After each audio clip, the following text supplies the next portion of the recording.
Justin, do I have to run my opening? Do I have to run the opening? No, okay.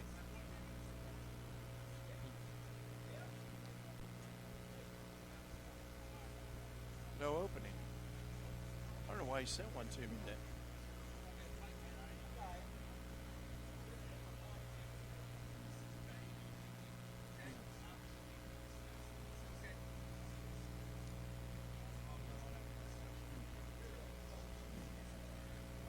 Not here.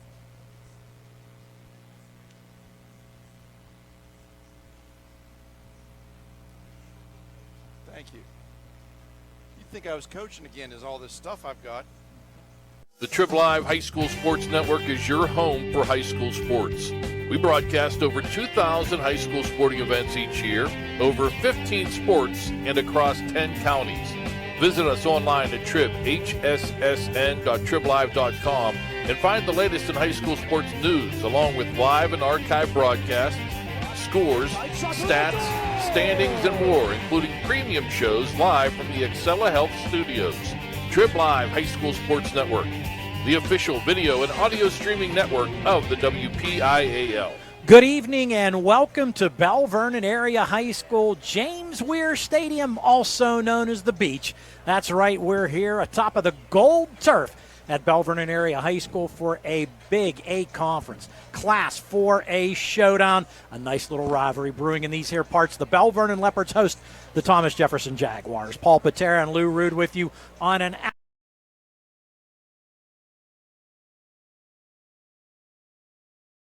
There are numbers to support it.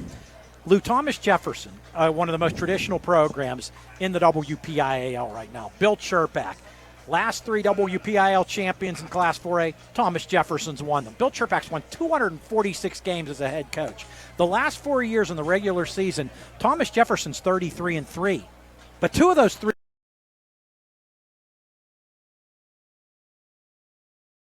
A long time coming for Belle Vernon. For many, many years, from about the year 2001 up until about 4 years ago, TJ dominated the series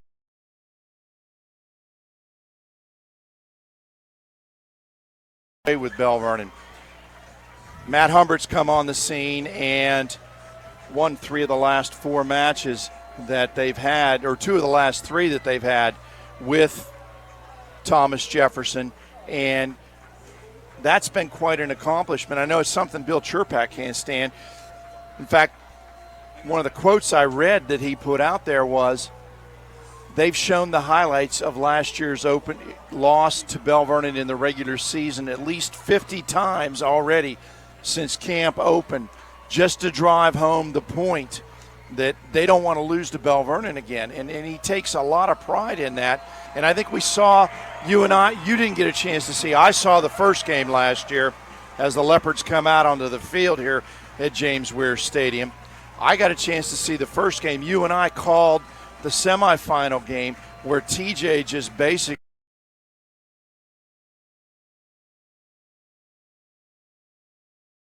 it's not a close game at all. And so you can see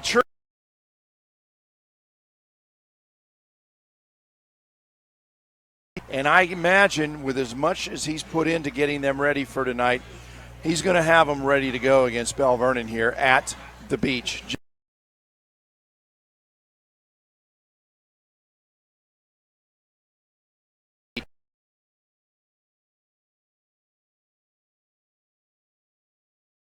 WPIAL semifinals, it was Thomas Jefferson that won the game. Both teams winning their conference openers last week rather handily. Now, Lou,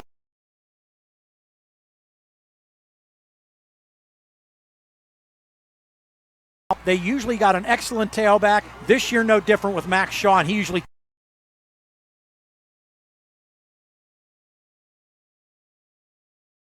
yes, he has spread teams, but they still run the football.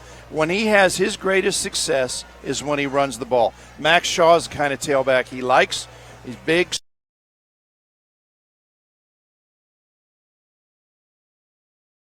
On the field, and their fans on the far side of the stands here, giving them a big ovation as they're getting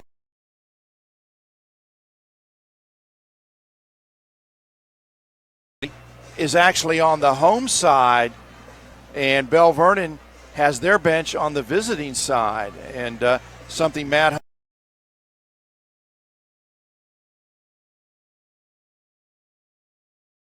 call TJ over there.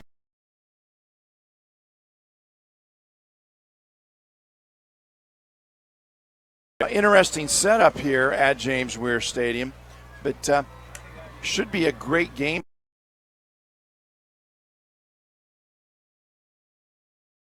Match between the two coaches. I spoke with Matt Humbert.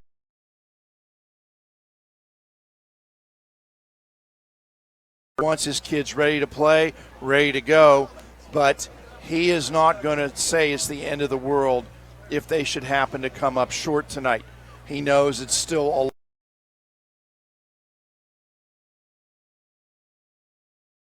early in the season. You know,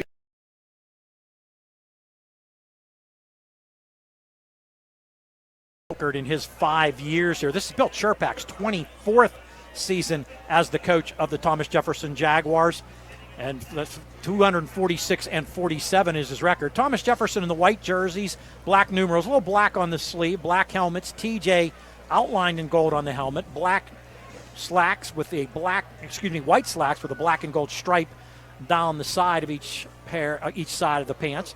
Belle Vernon in the green jerseys, gold numerals, gold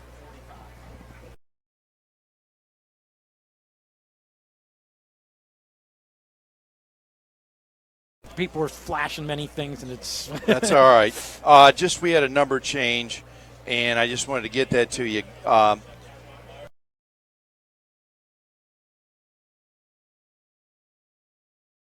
For Belle Vernon tonight, so that is a change. Ordinarily, yeah, there he is. Ordinarily, he would number in the 70s, but he got moved to fullback, and also.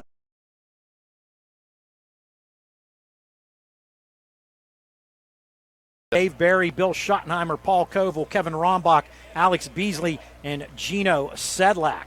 Captains for Thomas Jefferson, Max Shaw, Shane Stump, Dominic Sarapiglia, and number 72, Mac Duda. For Belle Vernon, number 61, Eric O'Black. And the other numbers are shielded from me at this point. Number 7, Jake Fine. Number 1, Anthony Bertram. And number 66, Anthony Rebar.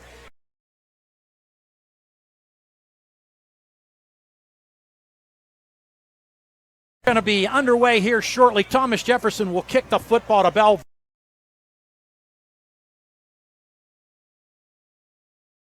Kicking game is going to be important here tonight. A.J. Mashenko is the kicker for Thomas Jefferson.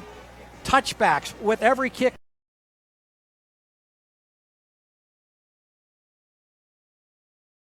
Punter in his class in the country, and he's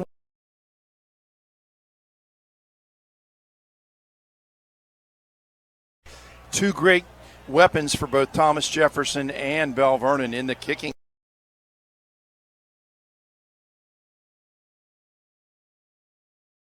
In his class, which is a junior. Excuse me, Larry.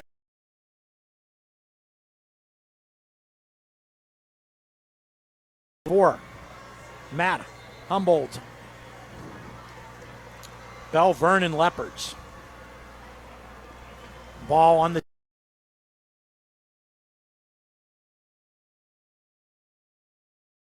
And now they're telling him to huddle back up. It was actually a 7:06 was listed at kickoff time.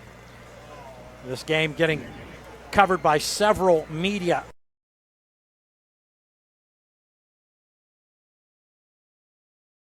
And to maneuver around him. I'm a little.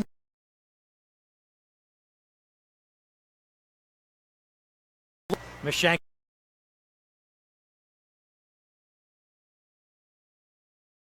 Ball on the tee at the 40-yard line here as Belle Vernon attempts to protect the beach. James Weir Stadium at Belle Vernon area.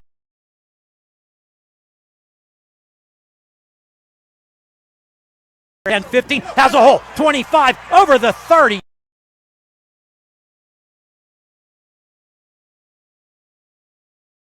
Mason Pasco. And a touchdown saving tackle by one of the TJ special teams players as Pasco looked like he.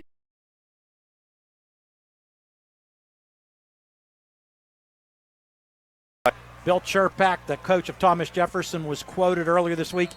These games are why you play. Rivalry like this. Belle Vernon opens 1st and 10 at its 35. The quarterback, number 18, Jared.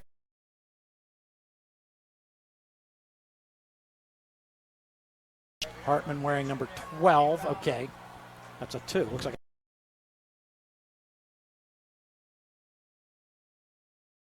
Inside Thomas Jefferson territory, tackled on the near.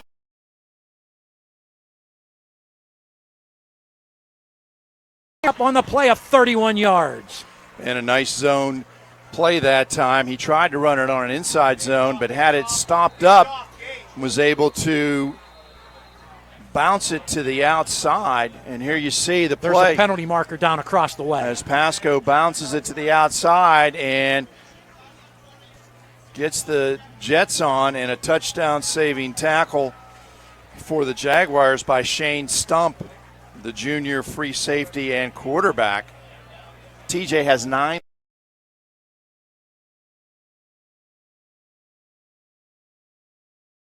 Penalty flag was a sideline warning against the Belle Vernon Leopards.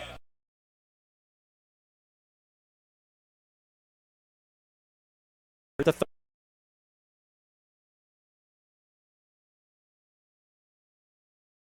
play action fake. Throwing on the wheel right for Callaway. Incomplete.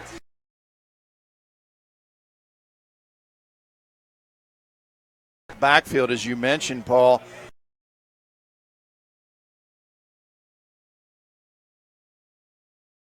As he heads up the sideline and just has a couple steps, but not able to connect with it. Could have been another huge play for Belle Vernon on their second play from scrimmage. 2nd and 10 for the Leopards over the.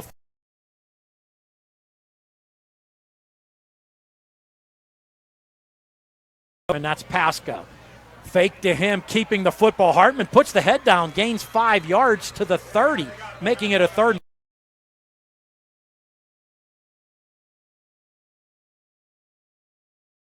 Zone read. He was reading Pasco.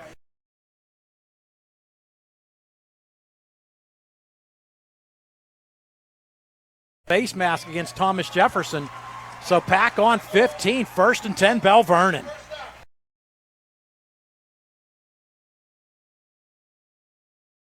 Like straight run blocking up front. I didn't really see any receivers going in there. They were blocking downfield. So it was a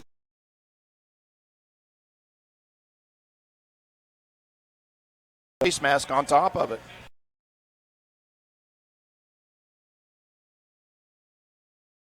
Pasco to the left of Hartman, gets the football, runs off the left side. Stutter step moves, got some room. He's at the 10, brought down at about the 8. A great open.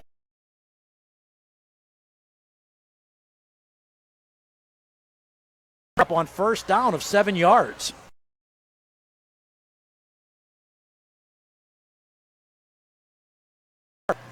You'll hear his name called a lot on the offensive side. He's already caught 3 touchdown passes for the Jaguars this season.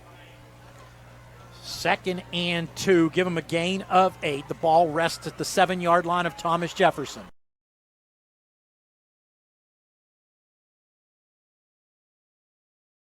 Hartman churning them legs down to about the 3. That'll make it.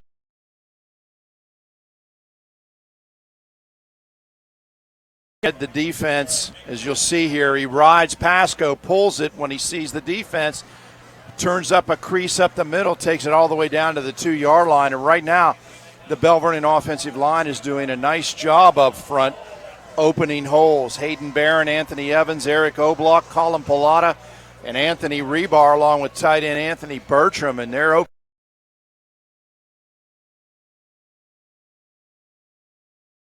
Hartman under center, deep in the eye is Mason Pasco. Quarterback keeper off right guard. Hartman gets short.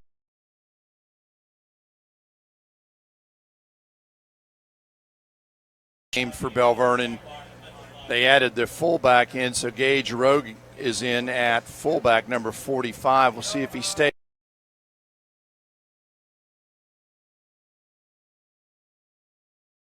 Sidelines, number 17, Hunter Rukonen. A little more of a look up.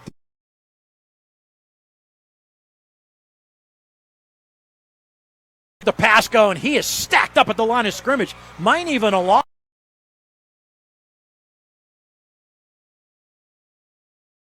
And that's Trevor Barrett. Yeah, inside linebacker Barrett, 6 foot, 205 pound sophomore, read the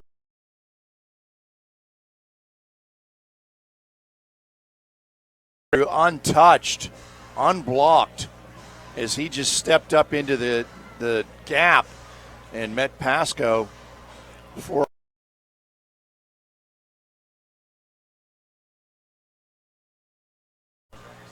Callaway is the running back. He is off to the left of the quarterback, Jared Hartman. Hartman takes the snap, runs with the football, and is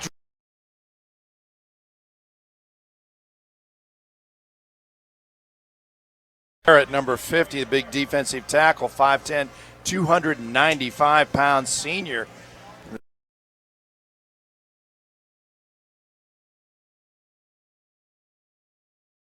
Quarterback power and good penetration by Barrett. well, right on way. We're going to see one of these kickers.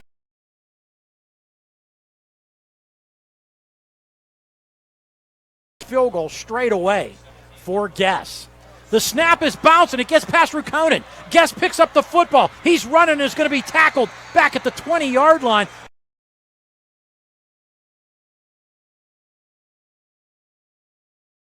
There 20, 8:07 to play in the first quarter. We are scoreless.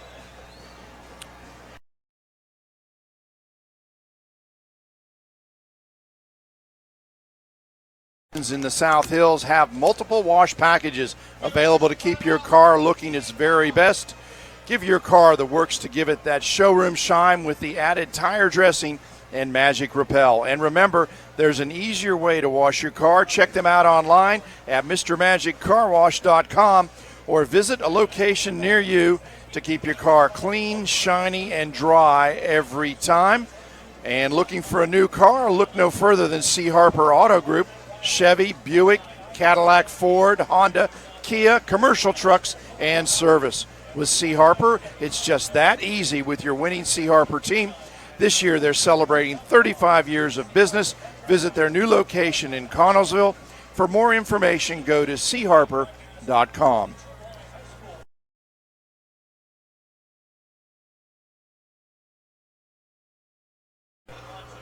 The offense led by quarterback Shane Stump, who threw 3 touchdown passes last week to Dave Diebner in the 62-0 victory.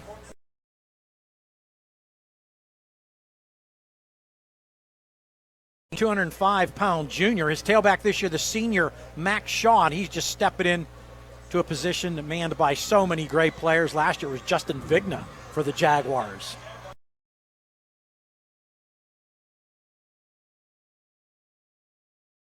Behind the line of scrimmage. And they're still going to be held up here.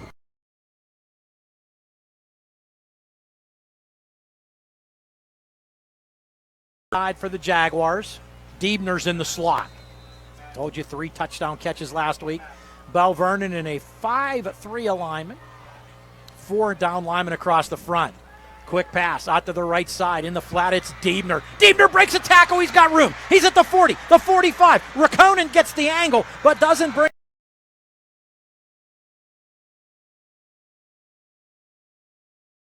Up on the play of 45 yards.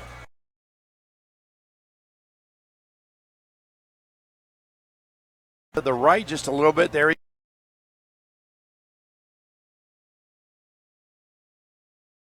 Right at the point of attack. When you don't, it's going to be a huge gain, and Hunter Rukonen has to save the day for Belle Vernon as Diebner has a huge gain on the play. 46-yard gain to be exact. 1st and 10, TJ at the 34 of Belle Vernon. High back.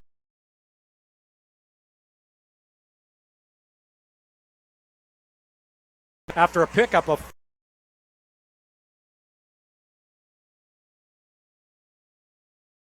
to play it, not the way it got played the last time. You'll see Diebner goes backwards. The pass is completed backwards. Then he heads forward, and 3 Leopards actually there to bring him down. So it's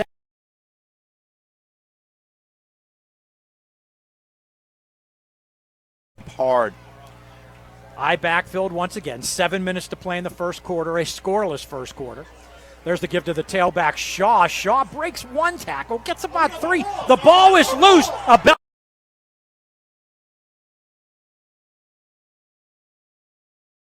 With the football, but the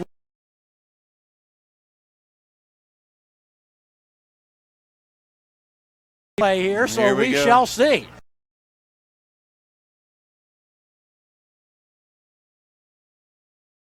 Still has it.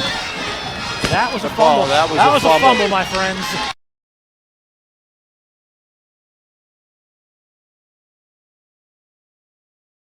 Three.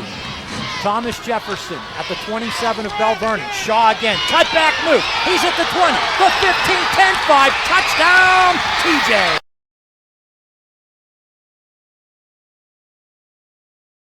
Cut back against the grain there, and able to take it in.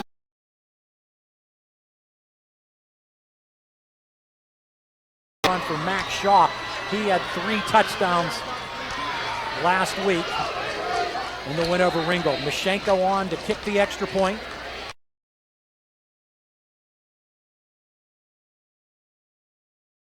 Thomas Jefferson Jaguars.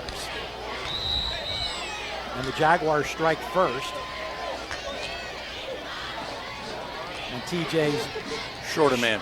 shuffling an 11th player on the field. He's the guy that snaps the football. They kind of need him. Yeah, he helps a little bit.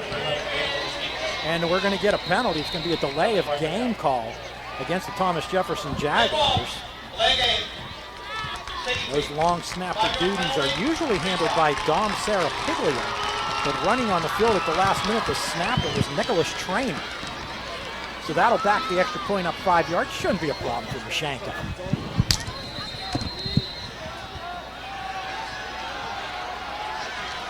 About a 25-yard extra point for Mashenko.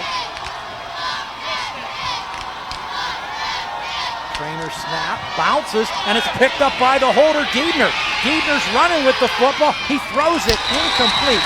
So the score will remain 6-0. Thomas Jefferson leads Belle Vernon with 6:14 to play in the first quarter. And we're going to send you down to the 3rd member of our broadcast team this evening. Down on the field, it's Shelby.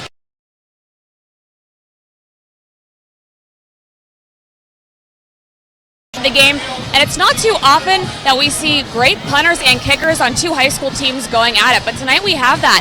On the Belle Vernon side, Cameron Guess, the #1 punter in the nation in his class, number 13 kicker in the nation, and he's already 5 of 6 on the season, those 5 kicks going for touchbacks. He was a soccer player here at BVA, but gave that up so he could focus on his football career. And on the other sideline, right next to me here, we have AJ Mashenko for Thomas Jefferson. He's 9 of 10, 9 of those kicks going for touchbacks. It should be a great battle between 2 awesome special teams units here tonight. Thank you.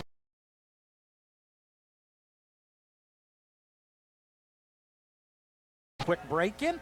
6-0. TJ leads Belle Vernon. You're watching WPIAL Football 2018 on the TribLive High School Sports Network. There's a new fear. Not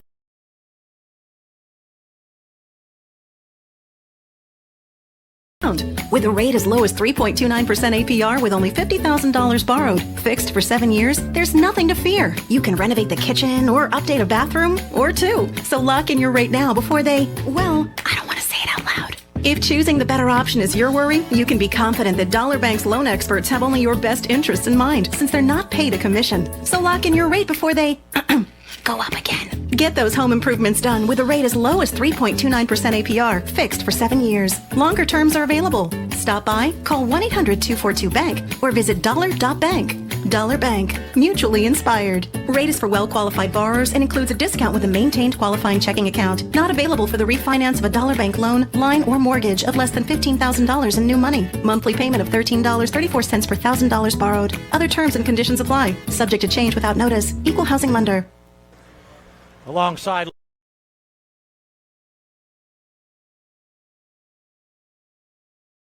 Jefferson leads Belle Vernon 6-0. Kick to the far side of the field. Raconen takes it at the 13. Running across the field. He's at the 20. Slips a tackler, gets to about the 20.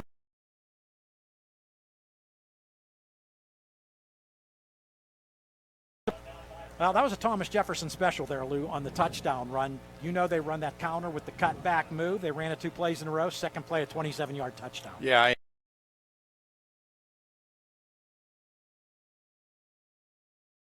Kid and has speed, a power runner, and you saw he was able to just bounce to the outside and just kick it into gear and outrun everybody. So it's 1st and 10, Belle Vernon at its 22-yard line. Leopards going from left to right. TJ and its familiar 4-4-3.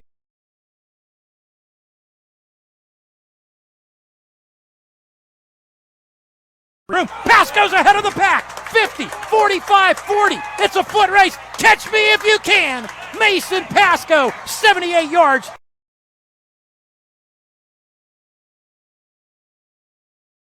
We're going to run counter Trey on you. They pull the guard and tackle, open up a huge hole, and Mason Pasco takes it to the house.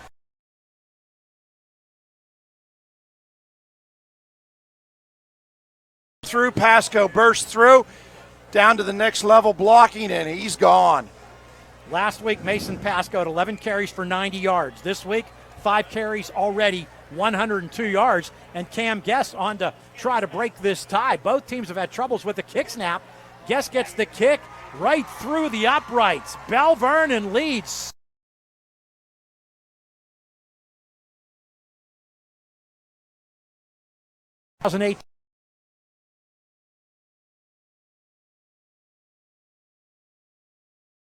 I have for my opponents, the trust I have in my teammates, a coach who treats me with dignity, and a university that has faith in me on and off the field. That's what keeps me focused, why I practice harder, play my heart out. I play to win. I play for Carlo. Tell us your story using #WhatDriveSYou. Carlo University is a proud sponsor of the TribLive High School Sports Network. Coming up at the half, it's the TribLive High School Sports Halftime Show. This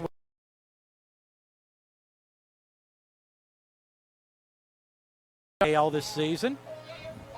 5:55 to play in the first quarter at James Weir Stadium. Belle Vernon Area High School, Class 4A, Big 8 Conference, Belle Vernon leads Thomas Jefferson 7-6. Thomas Jefferson with a 27-yard touchdown run by Max Shaw. Mason Pasco, a 78-yard run for Belle Vernon.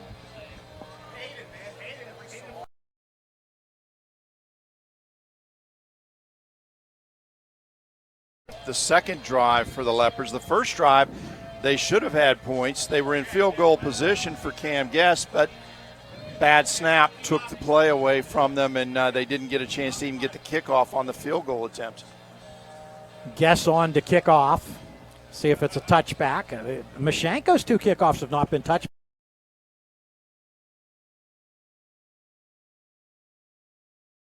County, not in the state.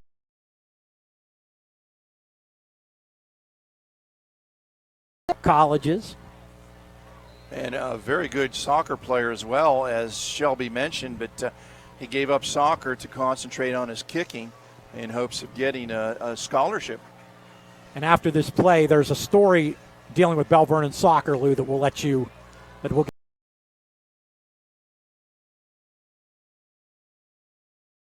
What a leg! But there is a story surrounding the Belle Vernon soccer team. There is. Jake Sapesky, a Belle Vernon soccer player, was injured in a game against Ringgold earlier this week. He was running full speed, as was a Ringgold player. They went to head a ball and ended up hitting heads themselves, and Jake got a fractured skull and indentation in his skull.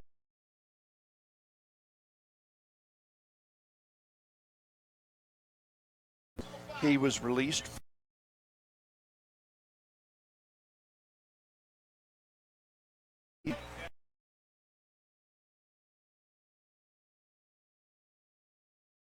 But once again,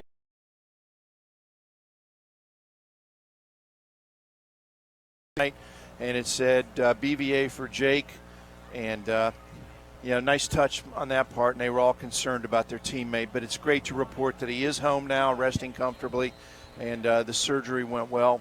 And so our thoughts and prayers for Jake Sapesky, and a shout-out to him if he's watching. Wish you well, buddy. Hope you have a quick recovery. Yeah, best wishes and prayers go out to him and Hunter Hamilton, the football player at Laurel, who suffered that serious injury last week. Sounds like he's making some improvements, so hopes and prayers to him as well. 1st and 10. Thomas Jefferson at its 10. Stump throwing deep for Diebner. Overshoots him, and there's 4.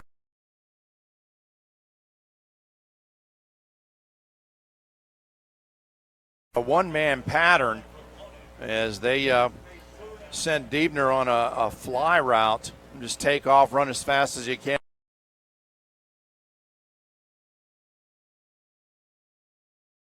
Ample coverage on Diebner. Coming off the sideline.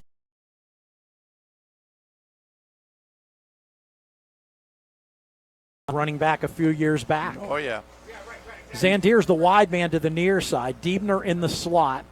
I backfield for the Jaguars. 2nd and 10 at their 10, going from right to left. And there's going to be a penalty. Diebner took a few steps back. That's a no-no, illegal procedure against the Jaguars. And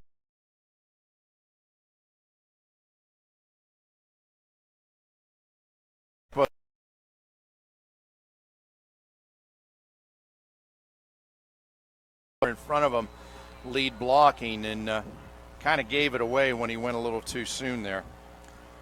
2nd and 15, Thomas Jefferson at its 5-yard line. Jaguars offense in the shadows of its own goal line. One back set this time with Shaw. There's a wing back off to the right side, a receiver each way. 7 in the box for Belle Vernon on defense. Stump back to pass. He's throwing that fade to Diebner near side. Makes the catch. Brought out of bounds by Rukonen, but not until he gets to the 30.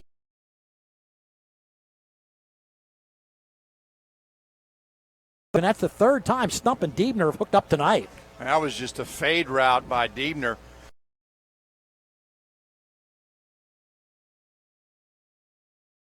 That was a beautiful pass. The only person that was going to catch that was Diebner. If he wasn't going to catch it, it was going to go out of bounds, but Stump placed it beautifully. Nice touch. Tight end.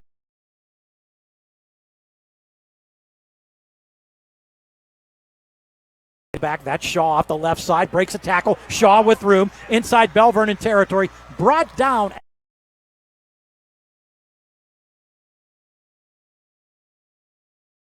Again, see the guard and tackle pull, the true counter tray, and Larry Calloway had a shot at him in the hole, missed him, and Labuda's able to bring him down, but not until he got a big gain and another 1st down for Thomas Jefferson. Ball at the 38-yard line.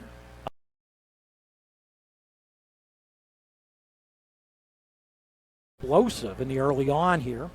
Fullback for Thomas Jefferson in the lineup, number 34, Nate Werderber. He's in front of Max Shaw in the I backfield, and it's a give to Werderber on the trap. Werderber puts the head down, gets close to a 1st down. The sticks.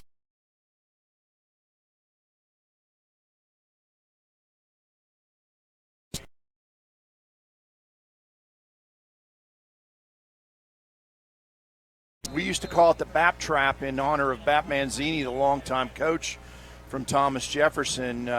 It's been a staple in the TJ offense for years. Legendary coach of Thomas Jefferson for a long time, Bap Manzini.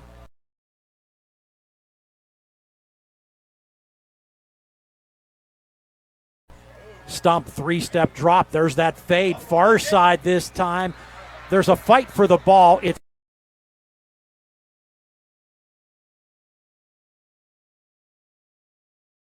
incomplete. Great coverage by Jake Fine on the play.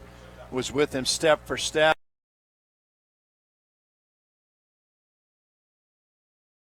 Rainbow intended for Bowen, but a nice play by Fine. 2nd and 10. Thomas Jefferson at the Belle Vernon 28-yard line. 4.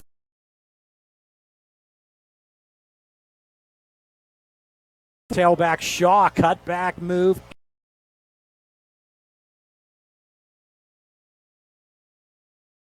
football. Belle Vernon recovers the Shaw fumble at the Belle Vernon 22-yard line.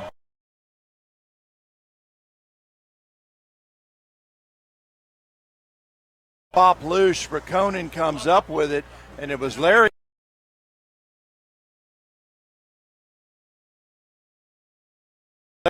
For the Leopards, and huge turnover.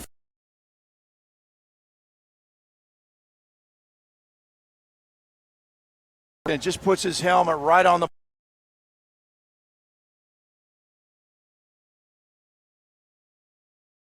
And 10. Belle Vernon at its 22.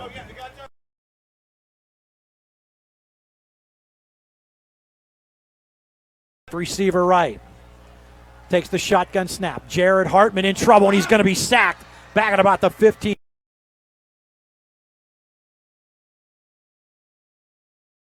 For 50, Darius Barrett.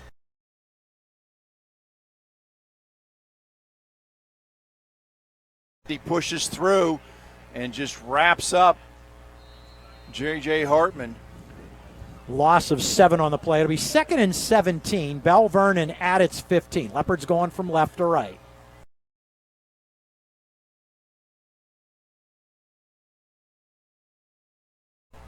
Receiver wide to the left side, and another one comes wide near side. That's Raconen wide to the near side. Man in motion, Rogue the fullback. Fake to the tailback, Pasco. Hartman keeps it, gets very.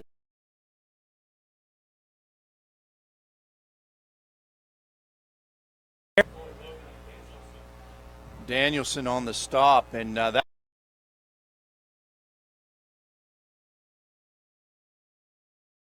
Probably should have given it to Pasco, as Danielson was right there to bring him down. Of course, Logan Danielson, the younger brother of Devin Danielson, who is now out at the University of Pittsburgh. I understand they have a pretty big game tomorrow. Yeah. Penn State game tomorrow night at 8 o'clock at Heinz Field. 3rd and 18 for Belle Vernon at its 14. Screen pass out on the far side, complete, but nowhere to run. And getting back to the line.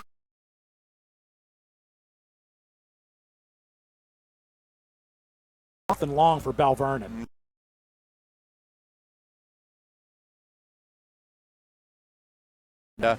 Raconen nowhere to run. Great team pursuit by the TJ defense, and Raconen had nowhere to go. So we will see Cam Guess punt now for Belle Vernon.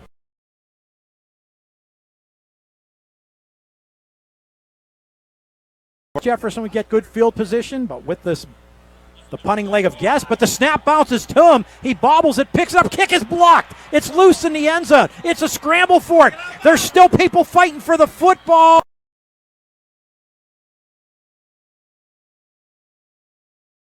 His team 4 points, but Belle Vernon's having trouble with the kick snaps here tonight, Lee. Yes,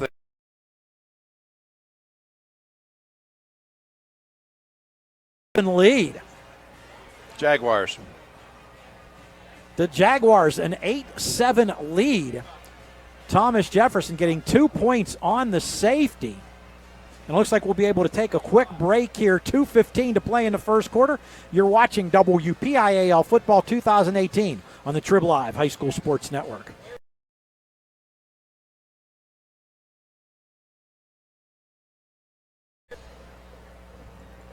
.380 Discount Warehouse in Murraysville carries a full line of brand new furniture at discount pricing. .380 Discount Warehouse carries Ashley, Liberty, Vaughn Bassett, and Best Home Furniture, and many more. You can special order your furniture at discount pricing. While you're there, shop the many other departments, including tools, automotive, food, pet and wildlife, household goods and cleaning supplies, lawn and garden, and seasonal holiday decor. Visit them on the web at shop380.com or on the road on Route 380 in Murraysville. Open Tuesday through Sunday, 9 to 5. Shop 380 Discount Warehouse and save big. Some of the top athletes in the WPIAL are featured every week on the TribLive High School Sports Network. Log on to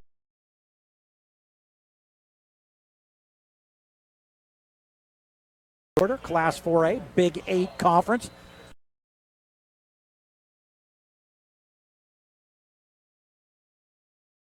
On the free kick, Guess is teeing it up, so he's going to kick it off. You have the option to punt or kick off after a safety. He's going to kick off.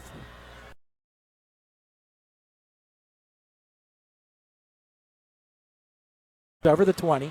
Now picks up the speed a little bit. Running down the far sidelines. He's got moved inside Belle Vernon territory. Brought down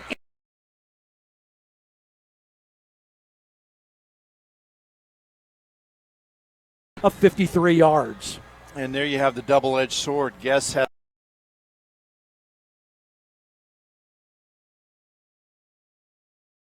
Locker set a lane up for him down the far sideline, and he was able to get a huge return. He kicked it from the 20. Shaw took it at the 11-yard line. That was an unbelievable kickoff.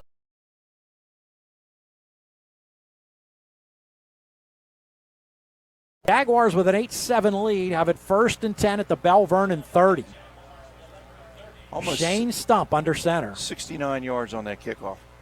Twins to the near side of the field, flanking out left. Diebner in the slot.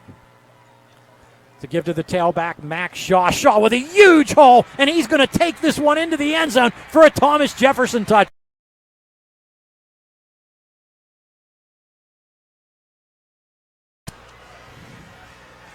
As the Garden tap.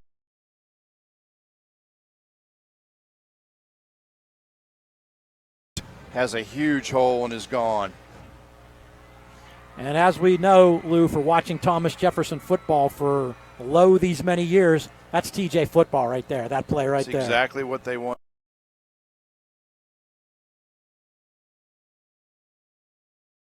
Hold.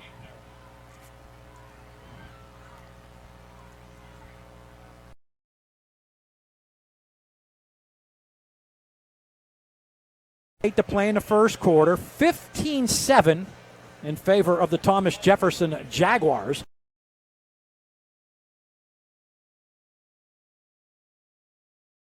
Bills. They have multiple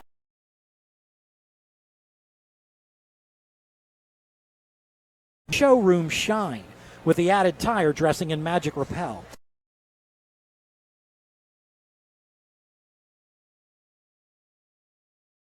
Or visit a location near you to keep your car clean, shiny, and dry every single time. And we want to remind you to check out the new Rebel Yell podcast featuring our own Don Rebel as he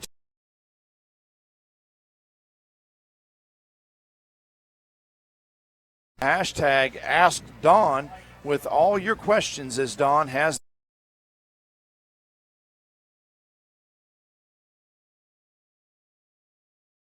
a lot of excitement here in the first quarter, Paul. Still a minute 58 to play in the quarter. Thomas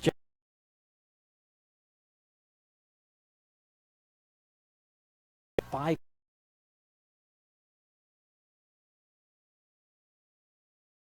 Longer touchdown run by Mason Pasco. He and Callaway await the kickoff from Mashenko.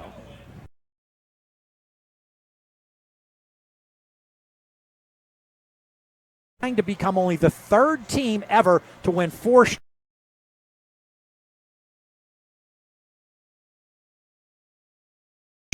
Callaway at the 8. He's over the 10, 15, 20. Breaks a couple of tackles there, but is met as he went.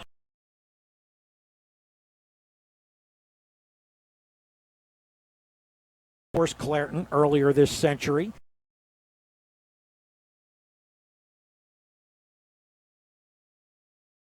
And Bill Cherpak trying to become the first WPIAL coach to win 8 championships.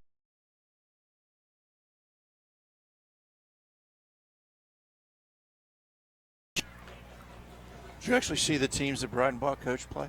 No, I did not broadcast those games. Just checking. That was back in the 30s, wasn't it? 30s or 40s? Just kidding, Paul. I am an old man. I'm older than you, so I'm just kidding there. I backfilled, man in motion, Rakonen from right to left. Give to the tailback. That's Pasco. Pasco bounces off tacklers, gets over the 30 to about the 34-yard line.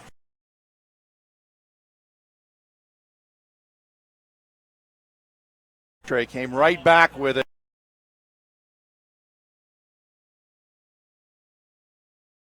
Bounces off as they can't wrap him up, and another nice gain for Mason Pasco. Martinez on the tackle for Thomas Jefferson, one of the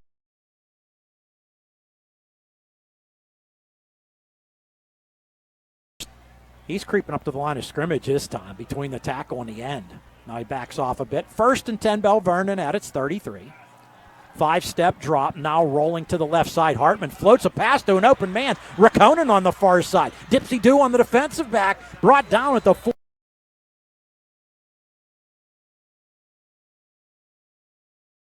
Ran a soft little out route, and Hartman is able to hit him.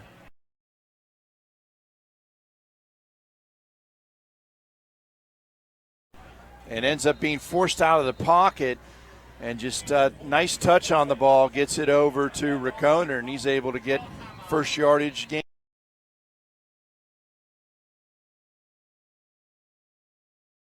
They had 12 out there. So that'll back the Leopards up 5, make it 1st and 15 for Belle Vernon at its 42. Minute 6 to play in the first quarter. It's Thomas Jefferson 15, Belle Vernon 7. High backfield for the Leopards. Receivers each way. Press coverage near side by the Jaguars. Play action fake. Hartman rolling right, in trouble, going to be sacked back at the 30.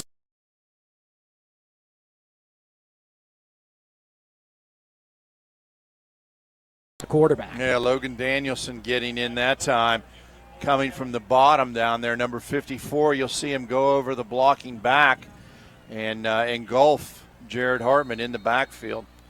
That makes it 2nd and 21 for Belle Vernon at its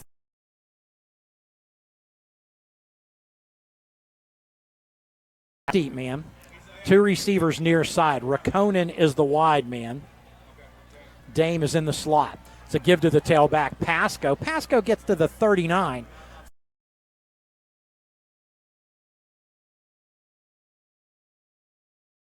This time Trevor Barrett, inside linebacker.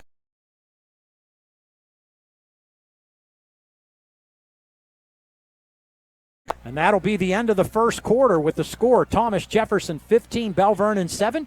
You are watching WPIAL Football 2018 on the TribLive High School Sports Network.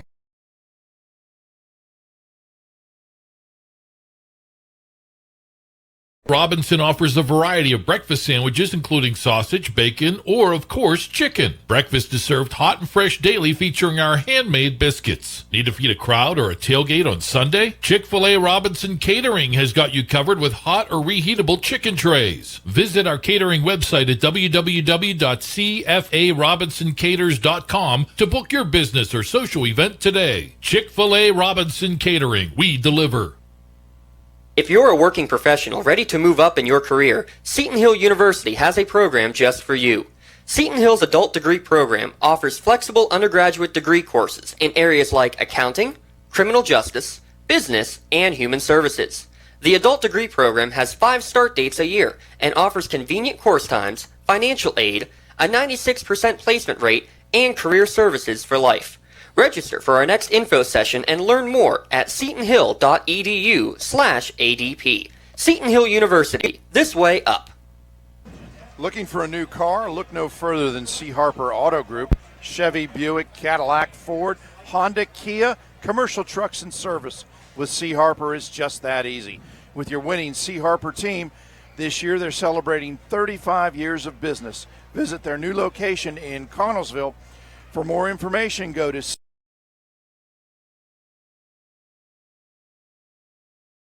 the show with Don Rebel and the Trib's Chris Harlan.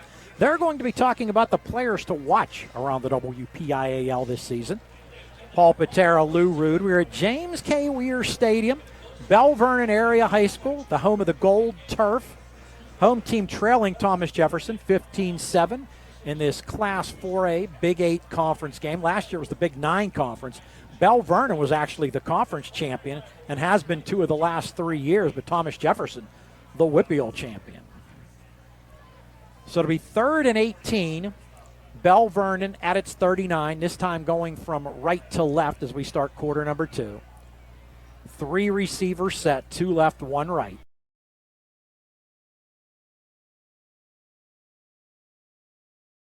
Across the front.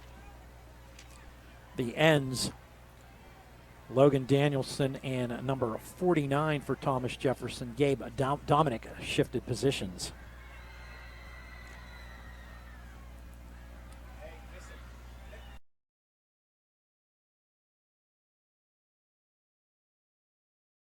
Yeah, pack.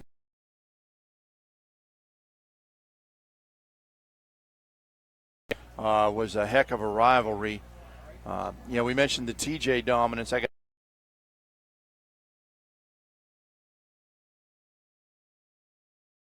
through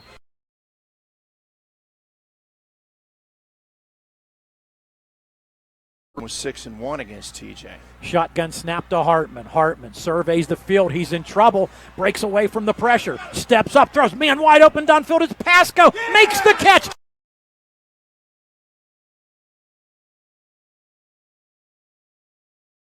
Downfield. Oh, an illegal man downfield will be the call.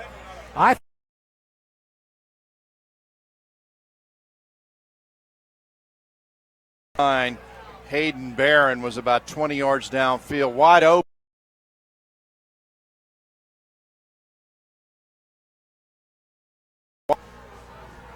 Under pressure, gets away, comes around, and we'll see on the replay here as he throws the ball. And Pasco gets the ball, and I hate to say it, he was in bounds, but it would have come back anyway because of the ineligible man downfield. And of course, that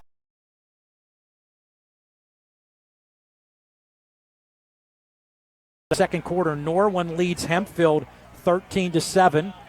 My brother Doug, friend of the network, with the score from that game. So it'll be fourth down, and it'll be a punt for the Belle Vernon.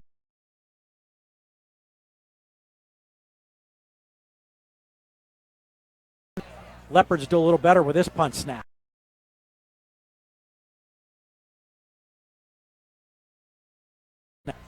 They're setting up the return.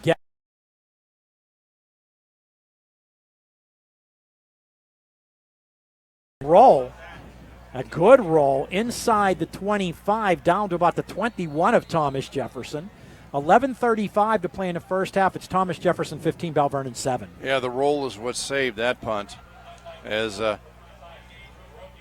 you look at a pop fly in baseball, that was a pop fly punt, but then it hit and rolled extremely well. So Thomas Jefferson first and 10 at its 21-yard line. Paul Paterra, Lou Rood with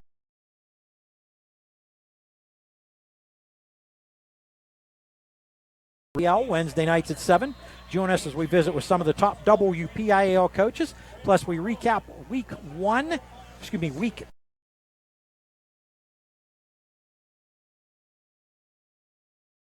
back set this time for the Jaguars. A wingback off to the right side. Faking the toss sweep. Stump's going to throw. He's throwing deep for Diebner. Incomplete. And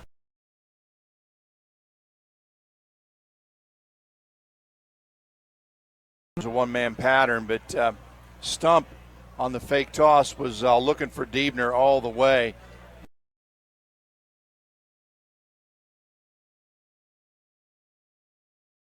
He does it.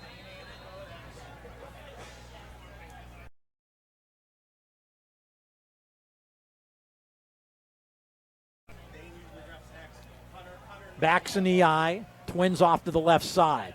To give to the tailback. Shaw with a huge hole again. Shaw up.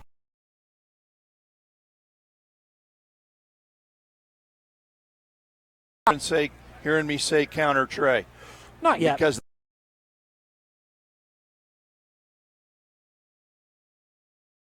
leads up through. Here it comes. You're going to watch.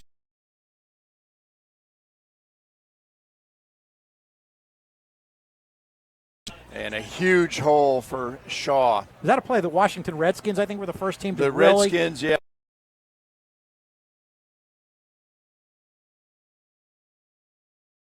Backs in the eye, Twins to the right this time. There's that stay pass. Complete to Diebner, but played.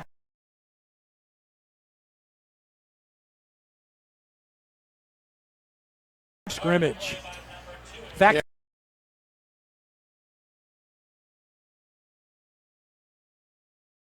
beat the block of Bowen Dane.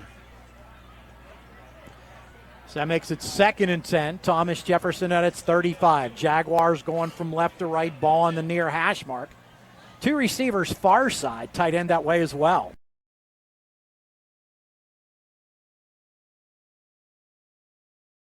And he'll step out of bounds at about the 38.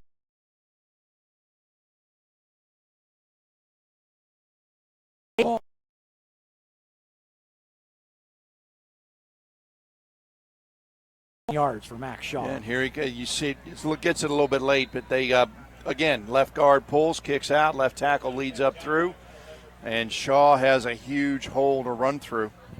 And as we said, that play was popularized by the Joe Gibbs era Washington Redskins, and they had the big hogs up front.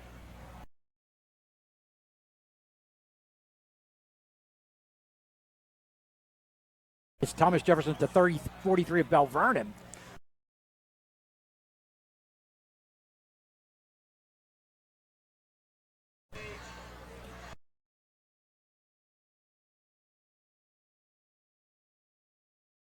Up in there. 2nd and 2, Belle Vernon on defense. Thomas Jefferson with the ball at the Leopards' 35-yard line. I backfield, Twins to the far side. And it is starting to pour. There's a give to the tailback, Sean. He lines.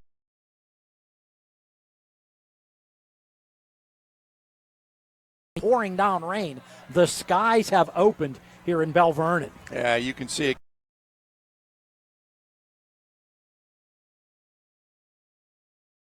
There, as you can see the lights and the rain reflecting off the lights. Of course, they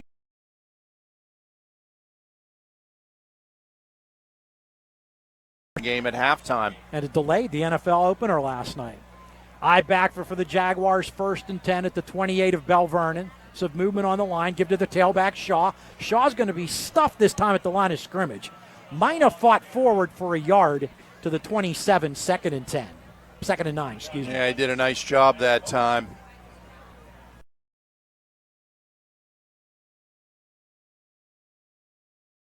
His running game has been stopped tonight by the Belle Vernon defense. They've had their way with the Leopards when it comes to running the football so far to this point in the game. 2nd and 9, Jaguars at the Leopards' 27-yard line. Backs in the eye. Twins off to the left side. Give to the fullback on the trap. Verdebner. A couple of hard-fought yards there. Give him the 25-yard line of Belle Vernon. That'll make it 3rd and 7. Now, usually you'd say 4-down country. These teams have great kickers, but this rain may change things.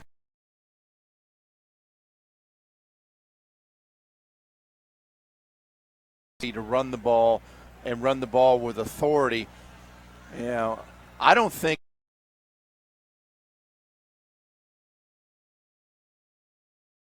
downpour right now. I don't think you want to take a chance on a kick. Bad snap. Fumbled snap.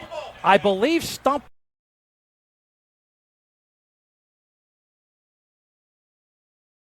Seven.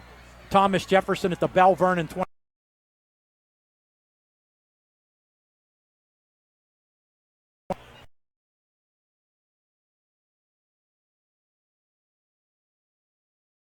The quarterback fumbling the snap, so it's 4th and 7, Thomas Jefferson. Well, it's really not even fair to blame Stump. He didn't even have his hands underneath the center at that point.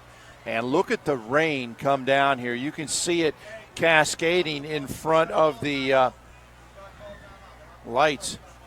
It looks like they're going to run the play clock down. It's a 12 now and take a timeout on this 4th and 7. And then talk about it. That'll wind the second quarter.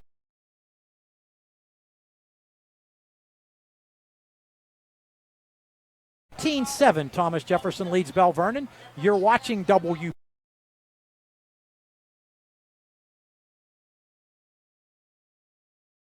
Check out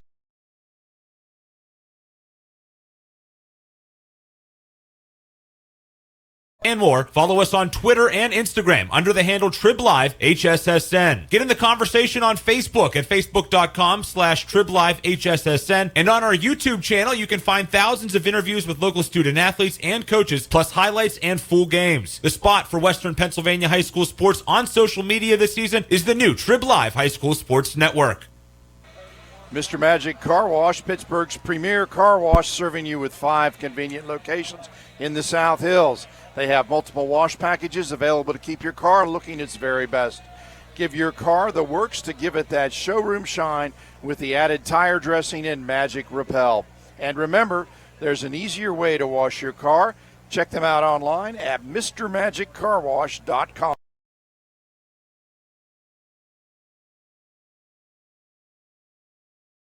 I had to finish it every time. I was emphasizing. It's called giving some emphasis to the spot, helping out the sponsor there. All right, Paul, go ahead. A dramatic pause. 6:47 to play in the first half. It's Thomas Jefferson 15, Belle Vernon.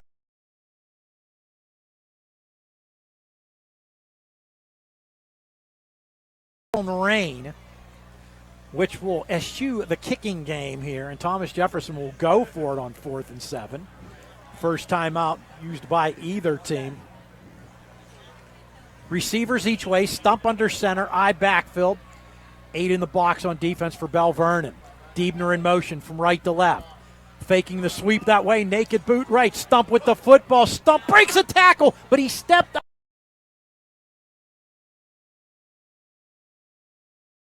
Very close.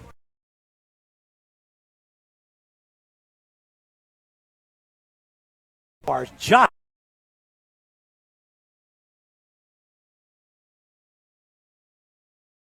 down inside, and the outside back didn't get up in time to make the play, and Stump is able to get enough for the first down. 1st and 10. Thomas Jefferson at the 18 of Belle Vernon. I backfield for the Jaguars. Give to Shaw, the tailback. Shaw with another huge hole.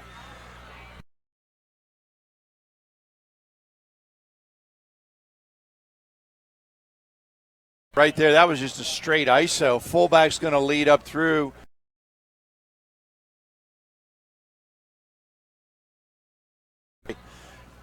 And TJ's able to run the ball with authority right now. They are owning the line of scrimmage. 1st and goal, Jaguars at the Belle Vernon.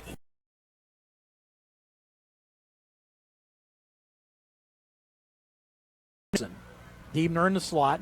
Shaw again. Shaw stumbles. The ball was loose.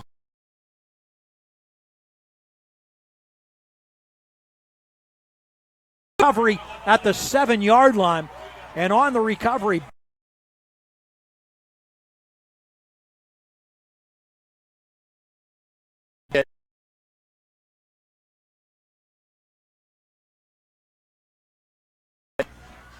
and he doesn't have a good grip on the ball, number one. He doesn't put it in.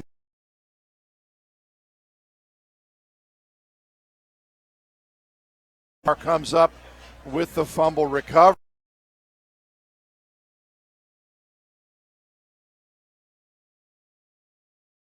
Was going to be able to punch it into the end zone. And you know what, Paul, with the weather,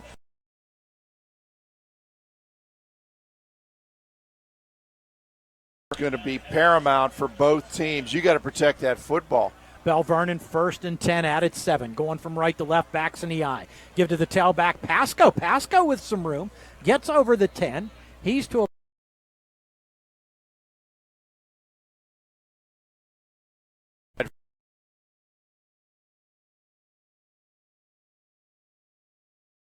and Pasco just hits his head up in there and gets a nice gain. Now, a game like this, do they change the football every play? Every play, they'll change it in and out. And you'll see that there's probably an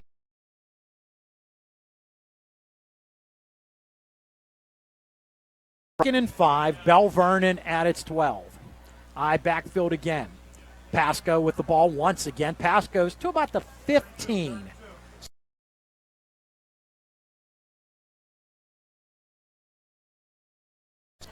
TJ able to just hold him short of the first down, but still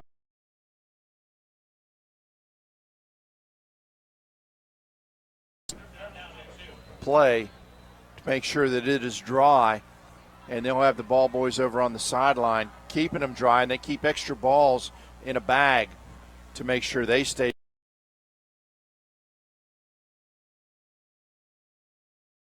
Jared Hartman under center. Turns, gives the ball. Stacked up at the line of scrimmage. Pasco.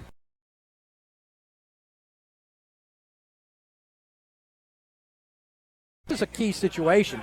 Belle Vernon's had trouble with kick snaps. So Guest will be kicking in this rain, and they've been having some problems with the kick snaps. One has led to a safety. Yeah, they've been rolling back.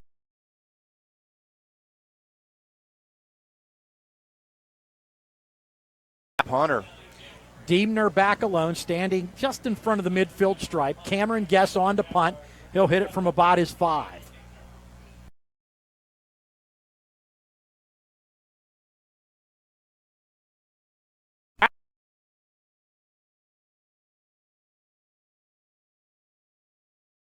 Line of Belle Vernon, 27-yard.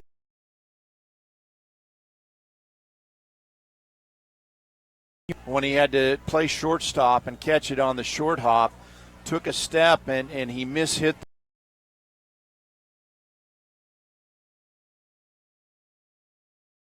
the ball, take their step, boot it.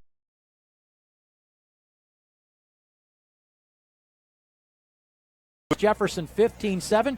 You're watching WPIAL Football 2018 right here on the TribLive High School.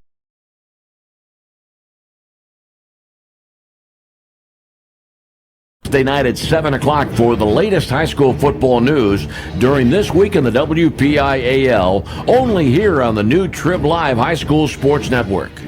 Join Don Rebel and other members of the TribLive High School Sports Network team as it visits with WPIAL football coaches, plus they run down the upcoming schedule and preview the weekend's top high school football games.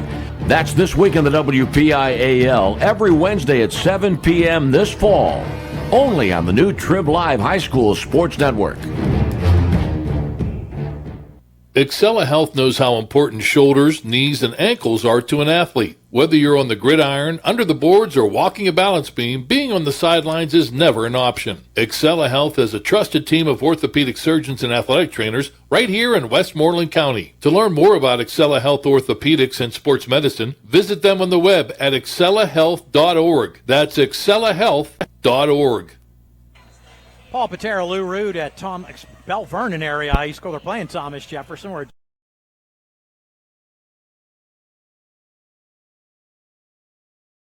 15-7. Thomas Jefferson lead, has it 1st and 10 at the 28 of Belle Vernon. Give to Shaw, and he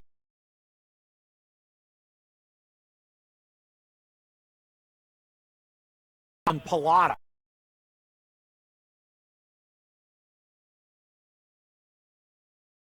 The ankles and then get some help, and I think that's the first time Shaw's gotten a negative yard on a run, is it not? By the looks, by what I have, yes, that is the case. 2nd and 11. Thomas Jefferson at the Belle Vernon 29.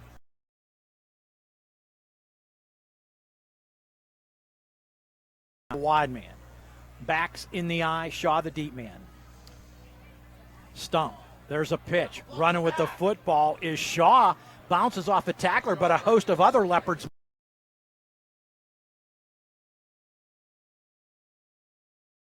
Belle Vernon defense, team pursuit.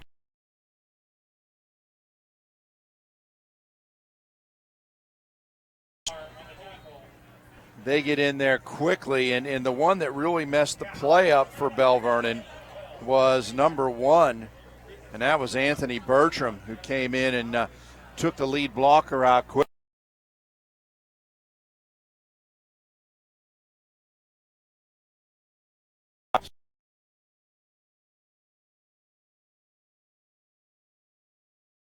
To Shaw, keeping the football. Stump inside the 25.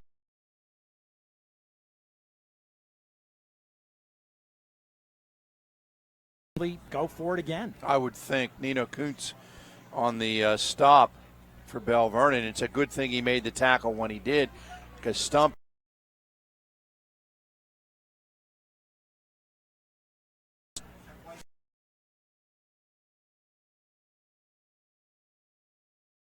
Stump's going to end up in the end zone. 4th and 4. Thomas Jefferson at the Belle Vernon 22-yard line, and it looks like once again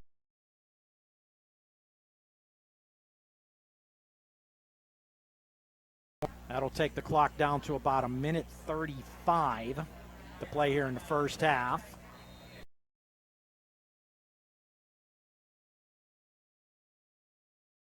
Leads Belle Vernon. Do we need a break here?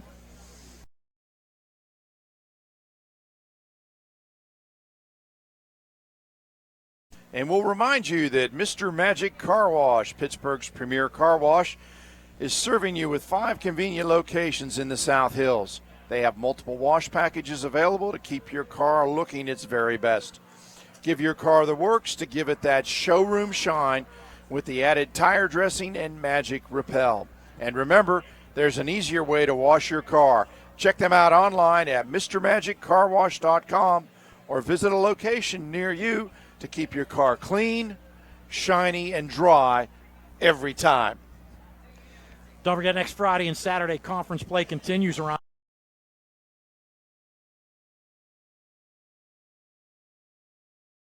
Our video stream game of the week, Penn Hills at Mars.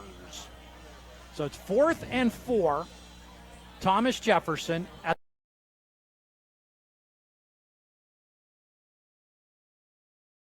leads Belle Vernon on other.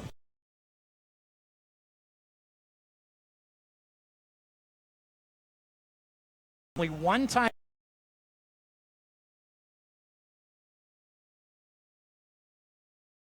Churpak has cooked up for this 4th and 4. Of course, Bill Churpak sporting the shorts on the sidelines. We all are today. It's kind of warm. Yeah, it's warm. Mid-December, he'll still have his shorts on. All right, so will half his staff.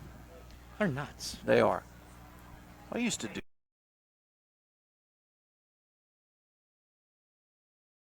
Now you'd see me in the snowmobile sit down on the sideline.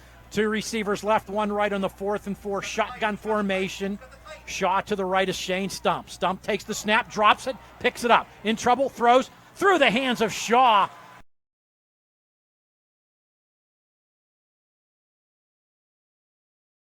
Snap.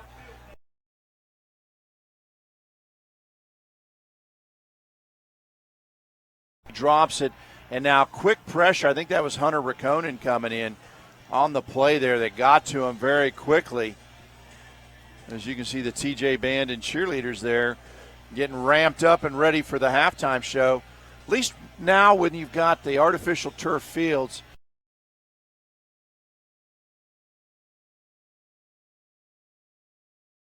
Halftime, they made him stand on the sideline. They wouldn't let him on the field. 1:29 to play in the first half. Thomas Jefferson 15, Belle Vernon 7. The Leopards 1st and 10 at their 22. But Coach Matt Humbert has all 3 of his timeouts remaining. Hartman under center, gives the ball to the tailback, Pasco. He's stacked up, loses a.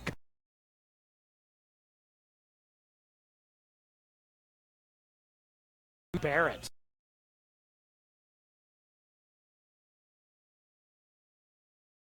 Barrett has had a heck of a game.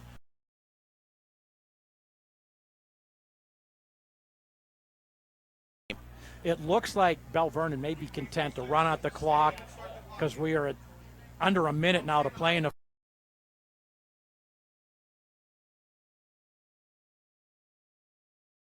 points. Play clock is still at 16 seconds, so Hartman can take some more time off the clock. Now he takes the snap, fakes to Pasco, keeps the football. He gets over the 25, stumbles over the 30, over the 30.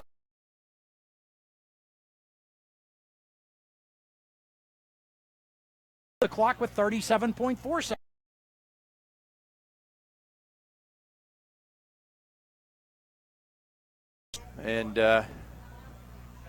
And now they've gotten it out away from where they need to go. They can go ahead and open up the offense and throw the ball if they want.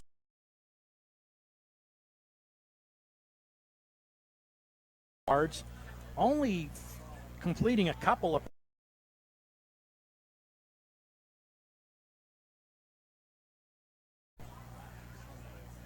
Belle Vernon huddle there on the sideline, talking to Coach Matt Humbert. He's with the blue headset and the hat on there. You can see him right over the shoulder of number 61 for Belle Vernon.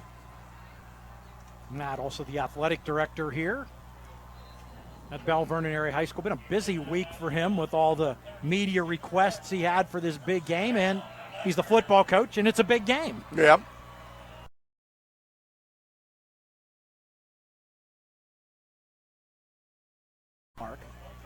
Two receivers off to the right side for the Leopards. Hartman in the shotgun has a fullback and Pasco, two backs to his right. Four on the defensive front. Five-man rush, however. Hartman throws. There's the stay pass over to Rakonen. Rakonen dancing away from some defenders. Gets open.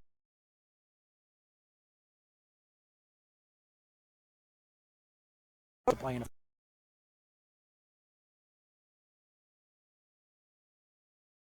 downfield, you see them trying to get out there to block, but TJ does a nice job of holding up the linemen so they can't get out there. So Rakonen was able to get positive yardage, but that play is designed to get huge yardage if it runs.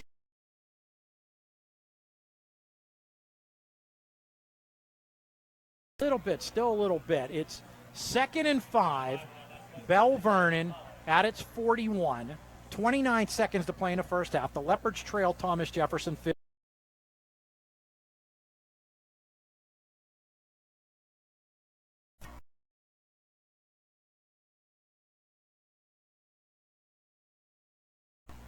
Bill Cherpak and his coach.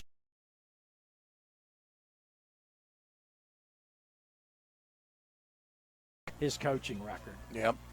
And in 7 WPIAL championships, a couple of state championships. He is just a legend at TJ. Bat Manzini was a legend before. Bill Cherpak has ascertained the same status, if not surpassing Bat Manzini. Shotgun formation. Hartman takes the snap, fakes to Pasco, keeps the football. He's getting some yardage inside Thomas Jefferson territory, breaks a tackle.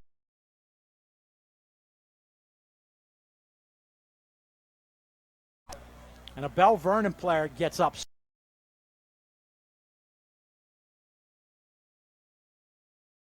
The Leopards up. I think it's going to be a hold.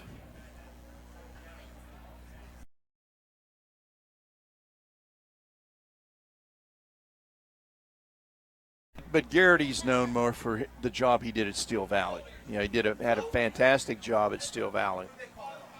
So you got a hold call on Belle Vernon, and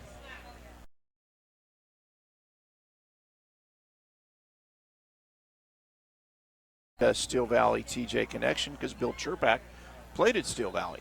2nd and 4. Ball at the 42-yard line. It's 10 yards from the start of the foul, so the play actually gained a yard. Still, and I got to get another plug in here real quick. You know my favorite team is Michigan. Mm-hmm. And, of course, Chase Winovich is one of the star players for the University of Michigan, a TJ grad. 2nd, and now we've got movement on the right side of the line. I think that's going to back Belle Vernon up a few more yards. Chase Winovich from Thomas Jefferson, Kalik Hudson to McKeesport. McKeesport, yep.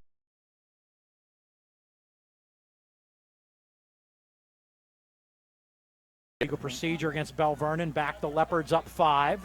Yeah, Winovich easy to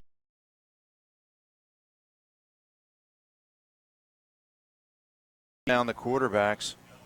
So that'll make it 2nd and 9 for Belle Vernon at its 37. This may change the strategy for Matt Humbert. It looks like at least they're in a running play formation. 2 wingbacks, 1 receiver. Callaway in motion from right to left. Hartman fumbles the snap. It's loose.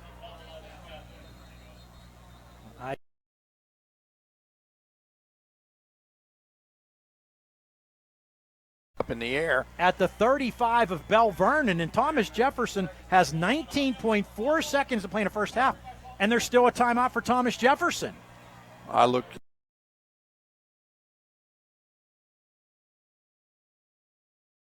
Hands, and now it's a free-for-all.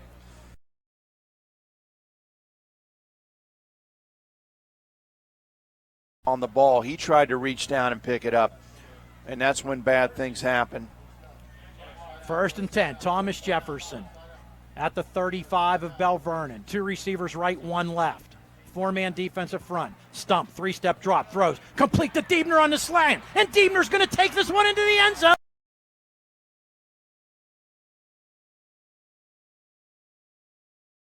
Slant, whatever you want to call it, beat the coverage. The safety couldn't get over.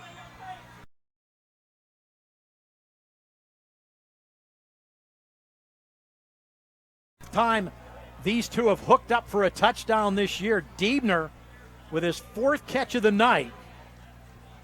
And they have accounted for 115 yards of offense. How many yards on that ball? 35-yard touchdown pass. And that's a huge touchdown because it looked like Belle Vernon was just going to run the clock out.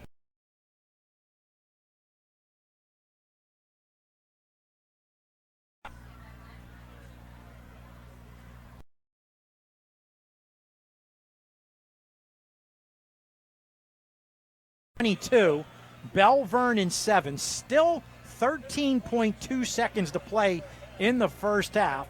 Each team still has a timeout to work with. It'll probably all depend.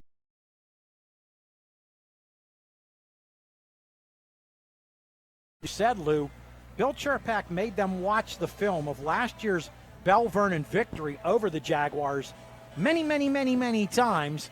So to try.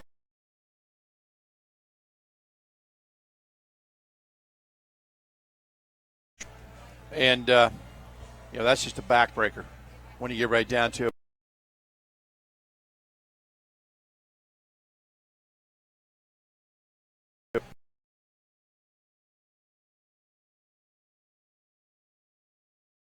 Want to call it, and there was no one there with him, and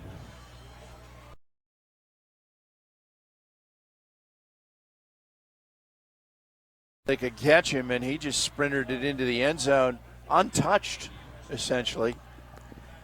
Mashenko putting it on the tee. Pasco and Callaway going deep for Belle Vernon. Pasco.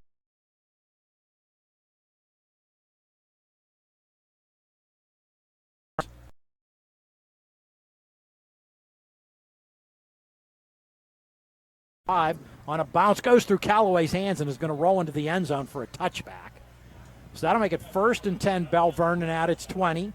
Think Matt Humbert will try something here, or take a knee and run off these last 13 seconds? I would think they're going to try and go in and regroup at halftime.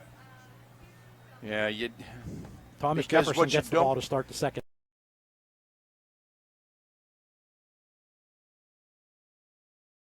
Again. So the rain appears to have subsided, but for about 10 minutes there, man, deluge.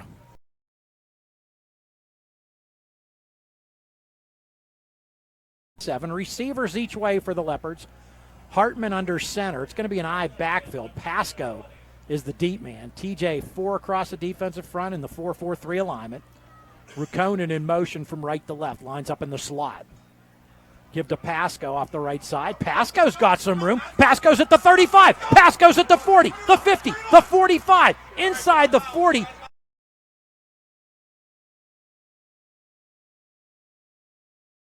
Yards, 4.8 seconds left. They can try something.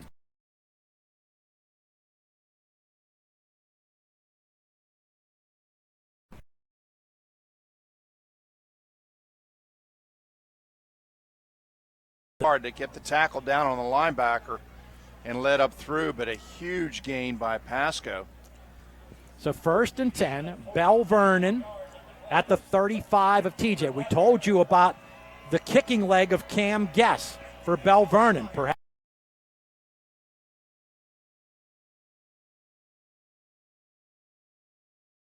takes the snap, rolls right, in trouble, rolls left, and is going to be, no, breaks a tackle, still going, then is brought down.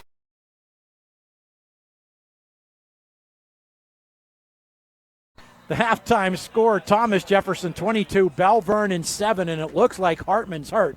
You are watching WPIAL Football 2018.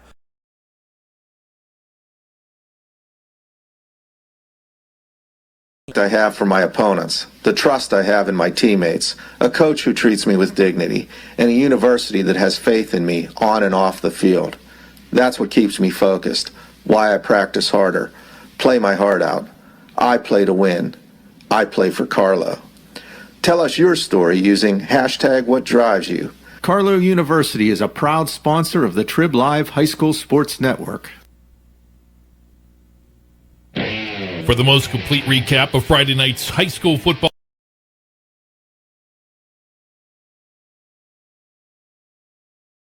School Sports Network. Hi, this is Don Rebel. Join me in a cast of thousands for all the scores with recaps from the top games. Plus, we highlight the night on the TribLive Roundtable. That's the WPIAL scoreboard show after the game on Friday nights on the TribLive High School Sports Network and at tribhssn.triblive.com.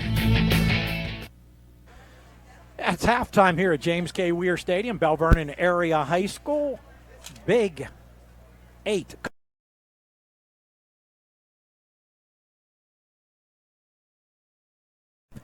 Top-ranked team, and they're still tending to Belle Vernon quarterback Jared Hartman on the field. They have got the cart out to ride him off the field, but he doesn't want the cart. He says, don't give me a cart. He's going to walk off the field. Referee Dave Barry asking him to see how he is.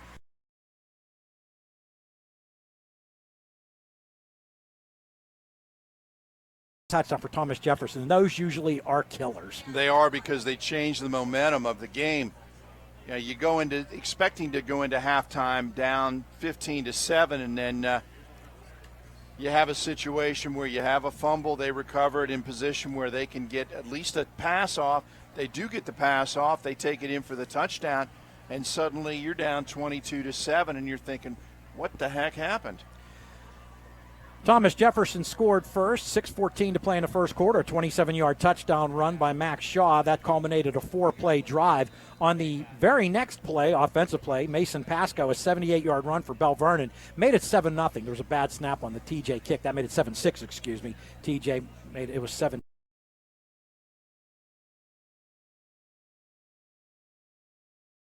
To play in the first quarter, and then with a minute 58 to play in the first quarter, a 30-yard touchdown run by Max Shaw. Mashenko's extra point at that point made it 15-7, and then the touchdown we talked about, a 35-yard touchdown pass from Stump to Diebner with 13.2 seconds to play in the first half, and that's where we sit now with the score 22-7 in favor of Thomas Jefferson over Belle Vernon. We take you now to Don Rebel and Chris Harlan for the TribLive halftime show. You are listening to and watching WPIAL Football 2018 right here on the TribLive High School Sports Network.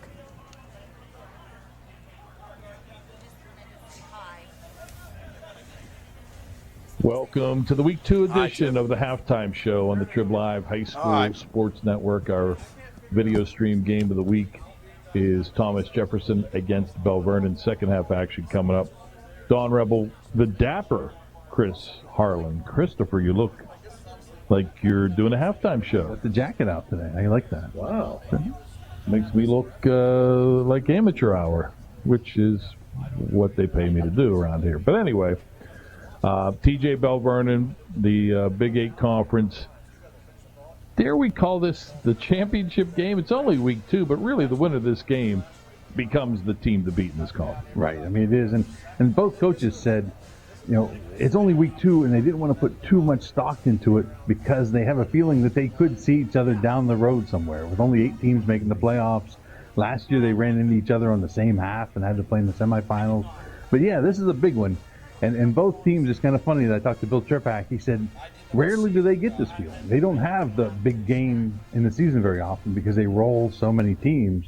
That he was kind of enjoying it. He said he liked this kind of newfound rivalry they have with Belle Vernon. Well, at least early on. I mean, they've had a lot of showdowns with West Mifflin in week 9. Last year, Belle Vernon was week 7. And if you listen to the Rebel Yell podcast, this is a cheap plug here today, you'll know that this conference, it's been over 20 years since anyone not named Thomas Jefferson, Belle Vernon, or West Mifflin won it. Can you name me the last team to win this conference that's not named Thomas Jefferson, Belle Vernon, or West Mifflin? No. Think in this area. Well, think of Thomas Jefferson. Think of West Mifflin. What's the school that's sort of Steel Valley? That's Steel Valley. All right. Anyway, we're here. We're not here to talk history of this conference. We're here to talk players to watch. That's our theme here in week 2. And because these are 2 of the heavyweights in all of Class 4A, each team has really a stud player that we've seen here in the first half, and we'll see more of in the second. Yeah, Thomas Jefferson has a quarterback in Shane Stump, a guy who last year was a sophomore. We saw the potential there. I mean, he led him all the way to a WPIAL title, into the state playoffs, and he was a guy that for a couple of years here, Bill Chirpak has said he's going to be really good. And I think this year we're starting to see it. And Chirpak says how much of a different player he is from a year ago. He's a guy now who's a playmaker. Last year he was kind of the game manager. He went out there and didn't make mistakes. This year they're counting on him a lot more. And I talked to Matt Humbert at Belle Vernon, and he said, his assessment of him was just how accurate he was. He said, looking at him at film, how this year he's just so much more accurate, and how tough that is to deal with when you have a quarterback who just doesn't make mistakes and doesn't throw the ball offline a whole lot. Halftime of the Thomas Jefferson Belle Vernon game, Don Rebel, Chris Harlan. We're talking players to watch. We talked about these two teams being well represented. What about elsewhere in Class 4A? Yeah, I think there's an interesting one. You mentioned West Mifflin earlier. Parrish Parker is a player who is a really talented player, committed to Howard, had some FBS offers, went with this year we've had a number of WPIAL guys commit to Howard. They've done a good job of recruiting him, but he's a running back, defensive back. People know him as a defensive back. This year, though, he's taken over as the main runner there and has really made an impact for West Mifflin already. Another name to watch, how about Johnny Kreis from Highlands? Great big receiver, 6'7". He's a guy that has basketball offers. Everyone knows him as a basketball player, but he's gone out this year and put up some big numbers. And I think he might have a decision maybe to make in a year or two. He's only a junior. But, maybe in a year, will some college coaches come in and say, you know what, we could probably use a 6'7" wide receiver. Do you think maybe they'll come in and make him an offer and he'll have some decisions to make? We'll see. He's a pretty good athlete. Huge week last week in week one, even though Highlands came up short against Keystone Oaks. The overall WPIAL landscape, is this a good year as far as the senior talent is concerned, Division I players are concerned, as compared to maybe in recent years? There's some really good talent at the very top. We got some big ones, like an Andrew Kristofic, a tackle from Pine Richland, already committed to Notre Dame. He'll be going there to block for his old teammate Phil Jerkovic next year. Joey Porter Jr. at North Allegheny. You'll know his dad, Joey Porter, the former Steeler linebacker and assistant coach. His son's a wide receiver, defensive back, has offers from all over the country. I know LSU flew up here just to see him. They got on a plane, came up here to just see him in Pittsburgh. That doesn't happen that often. They don't, no. And that's a school that doesn't do that. He does. 6'2" cornerback. That makes him exceptional. Another guy I got to mention is MJ Devonshire, a defensive back, wide receiver at Aliquippa. He's already in 2 weeks returned 4 punts for touchdowns. 3 of them last week. I think at some point coaches are probably going to stop kicking to him. Some of the players to watch in this game and around the WPIAL here during this edition of the Halftime Show. Thank you, Chris. Thank you. All right, for Chris Harlan, I'm Don Rebel. Enjoy the second half. Leopards and Jaguars. Now let's check out some of the top plays from Week 1. Here's Kylie Owak. We're officially underway with the 2018 regular season of WPIAL football. Hi, I'm Kylie Owak, and Week 1 was last weekend. And it's time to pick what was the call of the week. We start with Jeanette at Leechburg, where the Jayhawks dominated the game. Perhaps the most exciting of it all was this play. Mike Sapone had the call on WHJB 107.1 FM. This is the squibber, right down the middle. Zach Bergen picks it up at the 13. He's up to the 25, breaks the tackle, to the 35, to 40. He's up to the 50. What's the foot race? He's on the near sideline, to the 25, the 20. Jackson Paul at the block for him. He's in the end zone. Touchdown, Zach Bergen. And the Jayhawks start off the second half with a kickoff return for a touchdown. It's now 24-0. The other top call of the week took place in our video game of the week. Pittsburgh Central Catholic wasted little time in the first quarter throwing the deep ball. Here's our own Matt Vandriak. Out of the shotgun, bad snap, Pito able to recover. Has time, Pito pumps down, fires downfield, has a man behind the defense going up and making the catch. Touchdown, Central Catholic. Gavin Thompson, half man, half amazing as he goes up and gets it. Big play for the Vikings, 38-yard touchdown pass. Share with your friends and leave a comment to let us know your pick for Call of the Week. I'll see you next week with the top sounds from Week 2.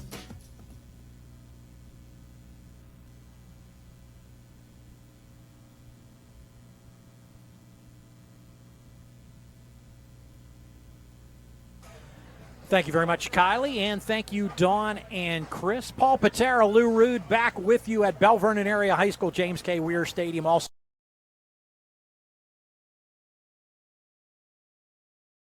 looks like it's subsided for the most part. This is Class 4A Big East Conference football. Nice little rivalry between these two teams. Thomas Jefferson leads Belle Vernon 22-7. Lou Rood working on getting some scores for you. We'll give them to you momentarily here.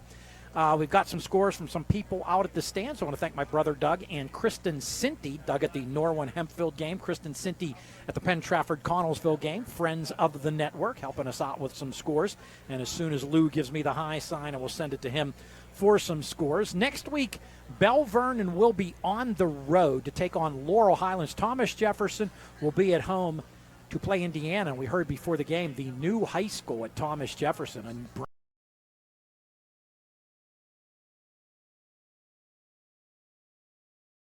moving into that school as early as December. That was the word before the game. Belle Vernon area marching band getting ready to take the field. The Thomas Jefferson band already with a nice performance that ended with Bon Jovi's classic hit, Living on a Prayer.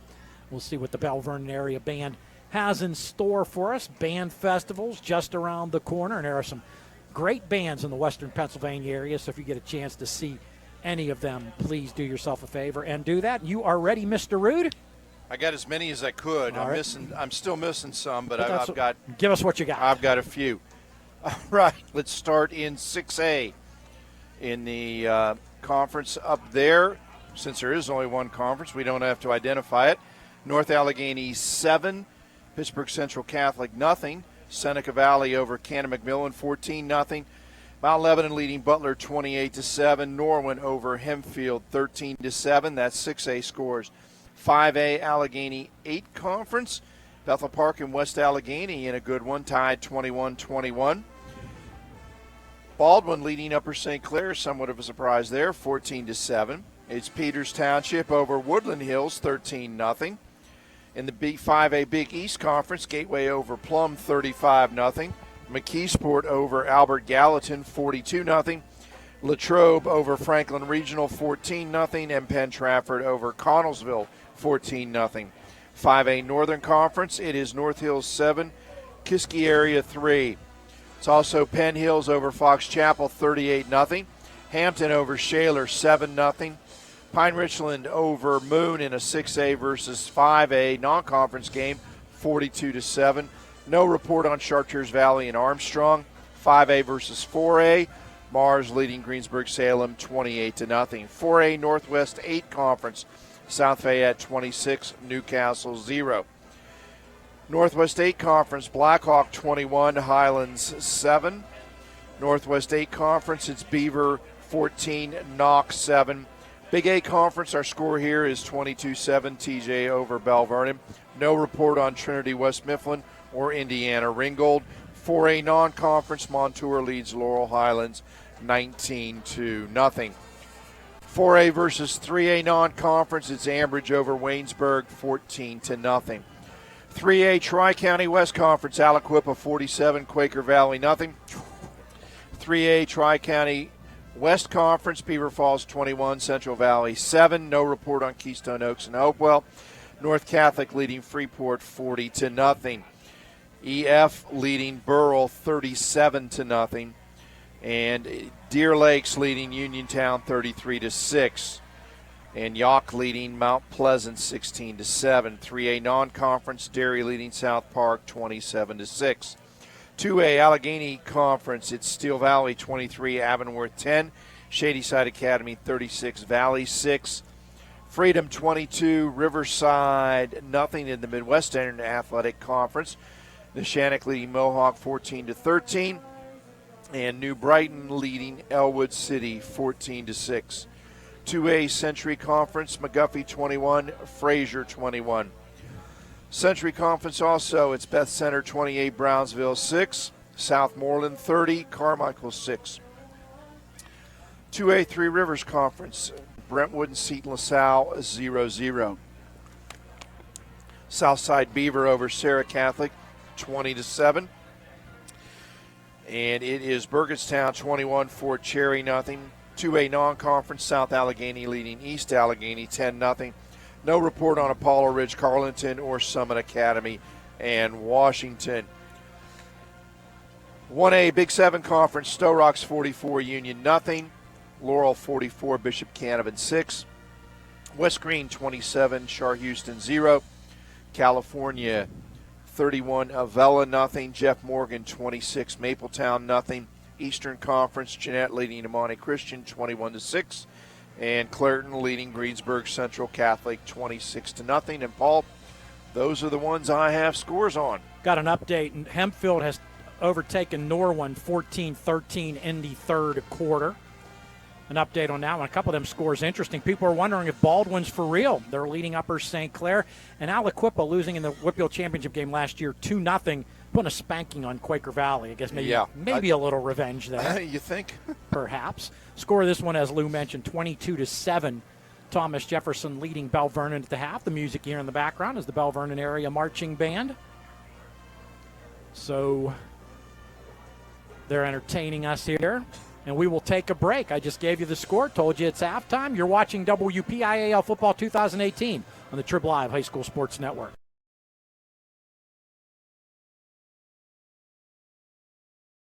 A program just for you. Seton Hill's adult degree program offers flexible undergraduate degree courses in areas like accounting, criminal justice, business, and human services. The adult degree program has 5 start dates a year and offers convenient course times, financial aid, a 96% placement rate, and career services for life. Register for our next info session and learn more at setonhill.edu/ADP. Seton Hill University, this way up.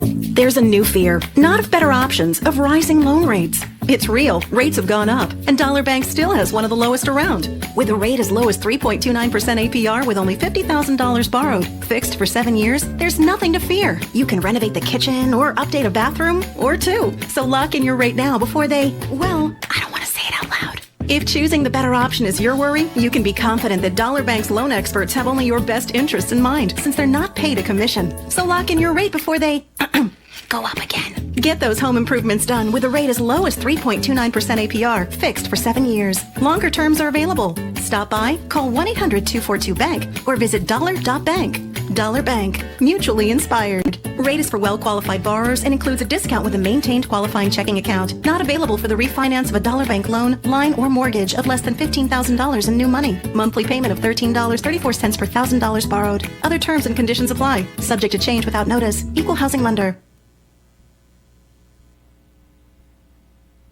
Check out the new TribLive High School Sports Network on social media this season. For breaking news, scores, pictures, videos, links to our articles, and more, follow us on Twitter and Instagram under the handle TribLive HSSN. Get in the conversation on Facebook at facebook.com/TribLive HSSN. And on our YouTube channel, you can find thousands of interviews with local student athletes and coaches, plus highlights and full games. The spot for Western Pennsylvania high school sports on social media this season is the new TribLive High School Sports Network.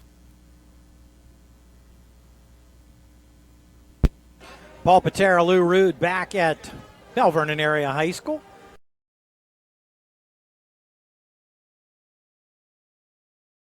Eighth conference battle. Belle Vernon Area Marching Band still giving us a little halftime performance here, Lou. Couple of quick statistics. Shane Stump, 5 of 7 for 115 yards. Max Shaw's run the ball 12 times for 148 yards.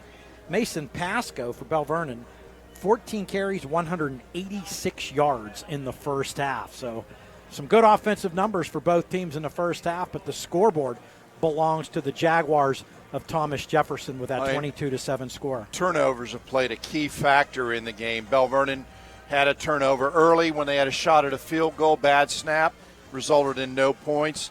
And then right here at the end, when they fumbled the ball, couldn't have the opportunity to run the clock out or punt it away. TJ gets it with 19.6 seconds and scores, right at the end of the half, which was a dagger right there. It's going to be difficult for Coach Matt Humbert to get his team together and get them ready to play here in the second half, but I'm sure he will try. Yeah, those turnovers usually are a factor, and as Lou mentioned, they are here tonight as well. And is it time to go down to the sidelines? I think it might be. We've All got right, we'll take you down to the sidelines, and Shelby Casassi with a special guest.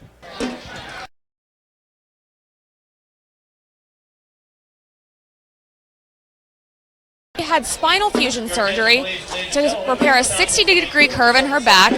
And just kind of talk to me about the recovery process. I mean, you had surgery 8 weeks ago, and now you're back out here on the field. So what did it take to get to that point? Well, as hard as it is to believe, the day after my surgery, I got up and was walking. So ever since then, I've just been walking and building up my strength and confidence and getting back on my feet. So, you know, it's all led up to being able to cheer and dance again. So now it's your final year here at Belle Vernon. Why was it so important for you to come back here, cheer your final year on the sidelines with your team? Well, cheer and dance have been my passion since I was 3, so getting back out here for my final year, it's kind of emotional because, you know, this is everything I've ever known, so being that this is kind of a setback, I didn't want it to get in my way. And how have your teammates been through all of this? I'm sure supportive and, you know, cheering you on the whole way. Absolutely. They're awesome. So they believe in me and they cheer me on through every step of the way. I've heard through the grapevine you've set some goals for yourself. The earliest one was to get to Taylor Swift over the summer, get back out here and cheer, and you have a few longer-term goals. What are those? So I want to be able to dance in my dance recital this summer. Obviously, I want to be able to get back into fully being able to jump and stun and everything by the end of the season. So now you mentioned dance is your passion, cheering's your passion. What got you into it, and why do you love it so much? Ever since I was little, my older cousins actually danced before me, and I used to dance in the aisles at their dance recital, so that's how I knew that was going to be my passion. Thank you so much, Bailey. Bailey Martin, a senior cheerleader here for Belle Vernon, back on the field after 8 weeks ago having spinal fusion surgery. Back to you guys.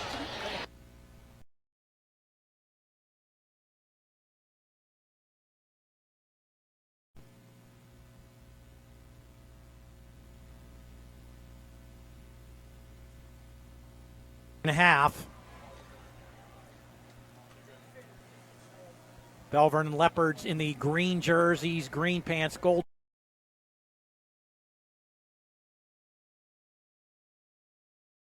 White jerseys, white pants, black numerals, black sleeve on the jerseys, numerals, as we mentioned, in black helmet with TJ in gold on the helmet. And, of course, remind everybody next Friday and Saturday conference play continues around the WPIAL. And the Trib High School Sports Network has at least 30 broadcasts for Week 3, including our video stream Game of the Week, Penn Hills at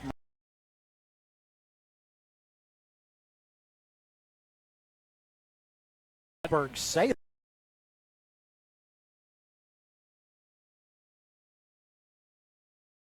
will get the ball to start the second half. Enjoyed hearing that story of Bailey Martin, the cheerleader for Belle Vernon.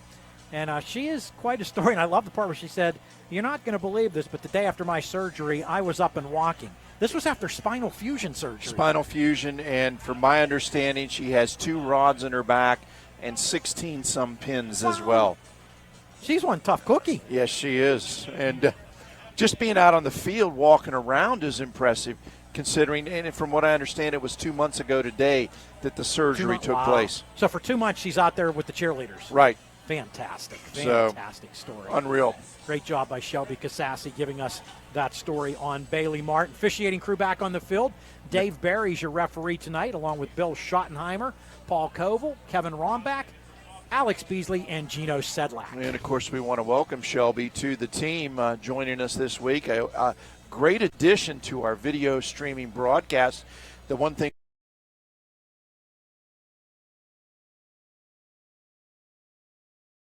him out of the park. Absolutely. I just love watching Bill Chirpak and his coaching staff. They're just so intense out there, and it just had so much success.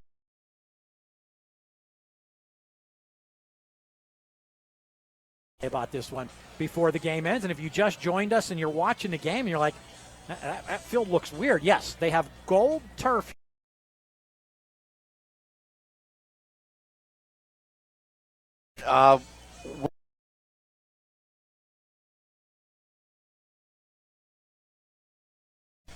To the school board about the possibility of putting new turf in here. They said, hey, we've got a new style of turf, and we could do it for you at a discounted rate with the gold if you wish it, because it would be the first field of its type using this new process that AstroTurf had east of the Mississippi River. Previously, they'd done it out west.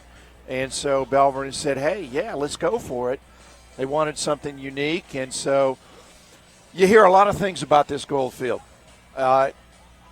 You hear people hate it. You hear people love it. The thing that matters is the students at Belle Vernon,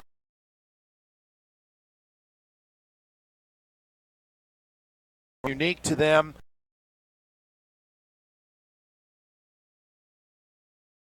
Idea. It looks like a beach. When you're playing Belle Vernon, you're at the beach. So let's protect the beach. And they came up with all those ideas and those slogans. And the kids absolutely love this gold turf. You know, and no matter how many knocks go against it, we've heard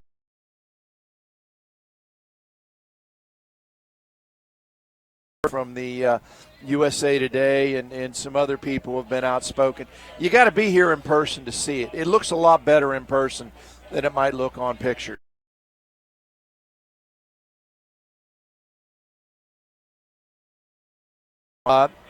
As the western part of the country, and ask, is that really gold turf? Is that the way it's supposed to look? Yes, it's the way it's supposed to look. Second half kickoff.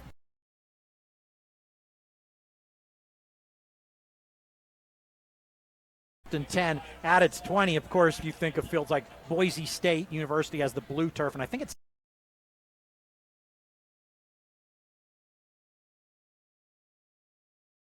an alternating light and dark gray. I've seen fields like that as well. I think Lindenwood it turned out College really is nice. Another one that has something like that. First and 10, Thomas Jefferson at its 20, led by their quarterback, Shane Stump. Max Shaw, the tailback, has been the big gun for the Thomas Jefferson offense.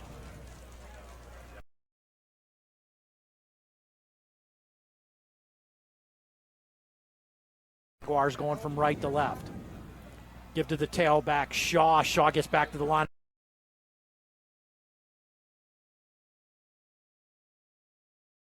And on the tackle as he slides in there quickly and just undercuts the legs of Shaw with a little bit of help there from Anthony Bertram. But Pallotta made the main play there. Second and 10, and then a player in the Thomas Jefferson huddle has just collapsed on his back.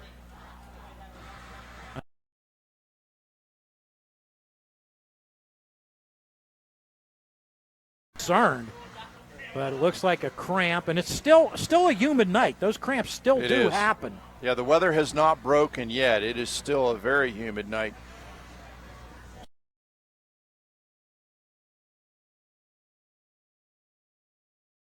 Locations in the South Hills. They have multiple wash packages available to keep your car looking its very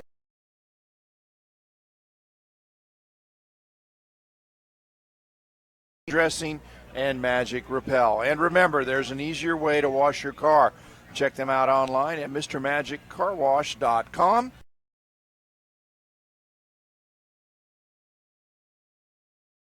Time.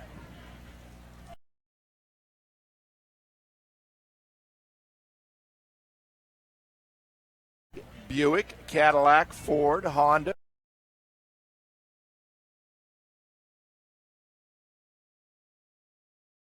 Team. This year they're celebrating 35 years of business. Visit their new location in Connellsville. For more information, go to charper.com. And that was Max Shaw who came off the field with the cramp, but he was able to walk over to the sidelines, but he will have to come off for at least a play. So it'll be second and 10, Thomas Jefferson.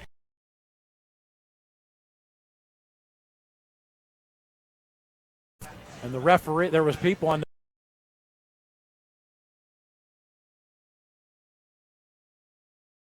second and 10 at the 20. I backfilled for the Jaguars. Twins to the near side of the field. Stump. Back the pass. He's going to throw one deep. Diebner's behind the secondary. Juggling catch in stride. But Diebner on a foot race to the end zone for an 80-yard touchdown pass.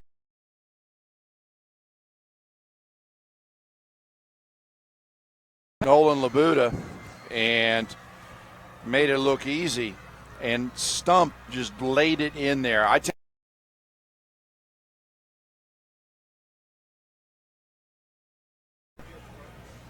And the ball is thrown perfectly, hits him in stride. He never even had to break stride.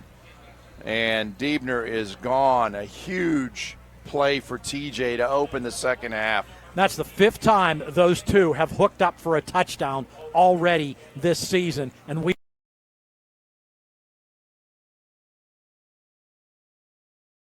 Diebner to hold. Mashenko's kick is dead, solid, perfect. 11:22 to play in the third quarter.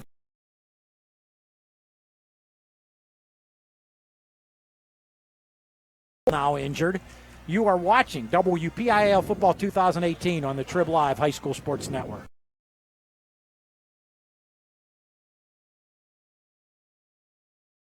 Social media this season for breaking news, scores, pictures, videos, links to our articles, and more. Follow us on Twitter and Instagram under the handle TribLive HSSN. Get in the conversation on Facebook at facebook.com/TribLive HSSN. And on our YouTube channel, you can find thousands of interviews with local student athletes and coaches, plus highlights and full games. The spot for Western Pennsylvania high school sports on social media this season is the new TribLive High School Sports Network.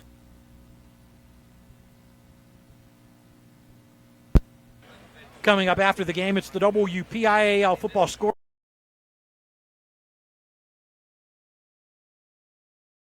Scores and recaps from week 2 of WPIAL football. Don't miss the WPIAL football scoreboard show after the game, only here on the TribLive High School Sports Network. And we got a Belle Vernon.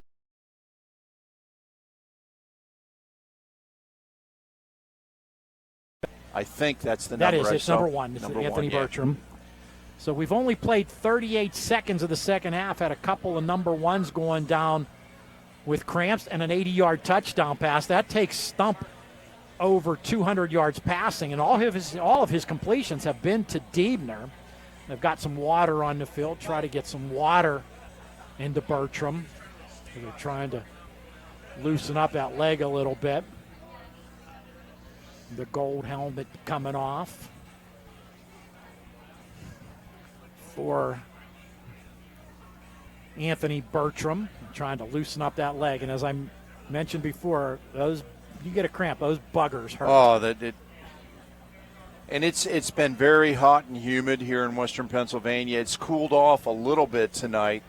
I mean, temperature right now is 72 degrees after the rain, but still, if you haven't hydrated properly going into the game, it's too late to hydrate at that point in time. I know that's one thing we always used to beat into our players.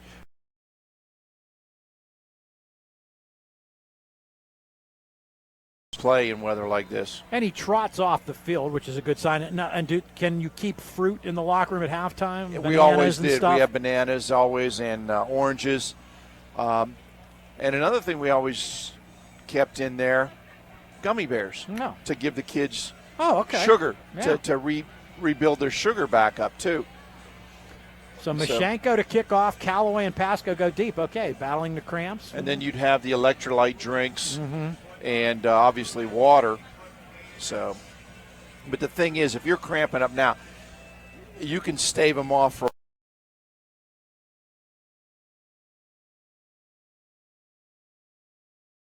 till you get sick of drinking is what it amounts to, so that you can maintain in this weather. Mashenko teeing it up for the TJ Jaguars.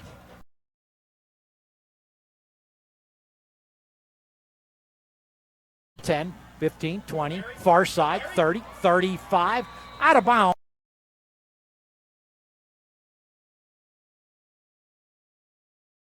So it's 1st and 10, Belle Vernon at its 37.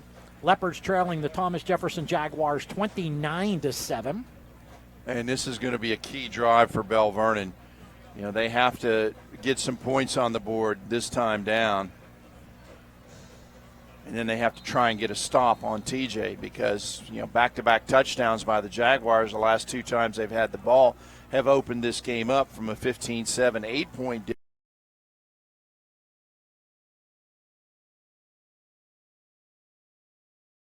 Gameplay.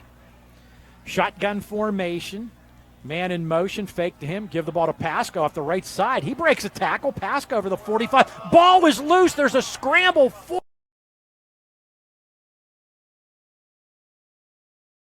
Player Danielson lost his helmet. Now we're waiting to see who's got the ball.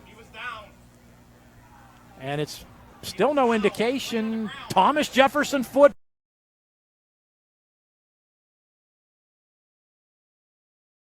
Jefferson recovers first.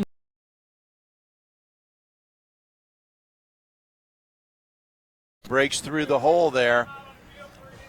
Breaks a tackle, is moving forward. Let's see if that ball comes loose before he goes down. Yes.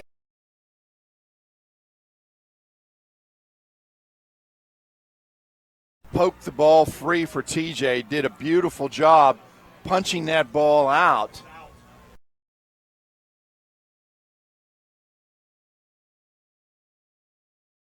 Fumble recovery, and it is a cramp for Diebner, and now he's being attended to. That's 3 plays in a row where a player has cramped up. Let's hope it doesn't become an epidemic.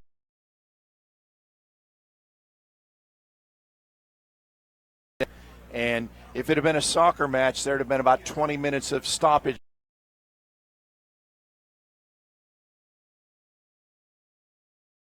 $11:05 now to play in the third quarter. It's 29-7 in favor of Thomas Jefferson.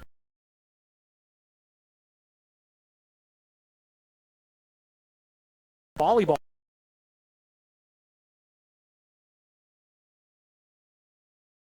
Coming off the field under his own power. And it'll be 1st and 10, Thomas Jefferson at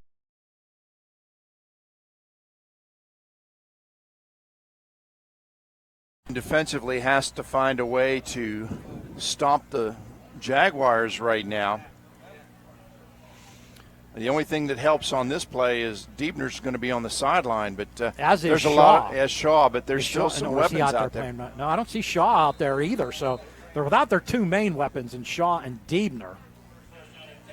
The tailback for Thomas Jefferson is number 23 in the ball game, Dylan Malazzi. Twins off to the right side. Stump gives the ball to the fullback for Derber.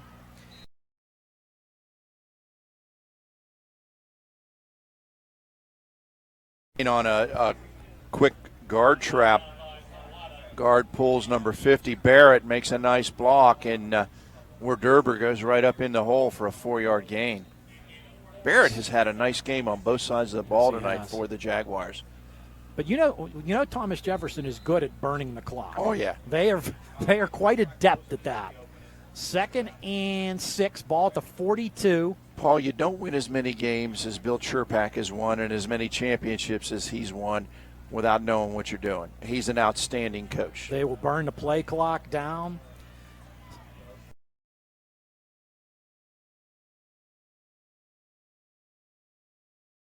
And he's going to be dropped for a loss. No, he's fighting forward.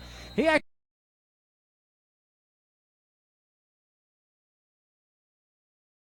it looked like that was going to be a loss. Yeah.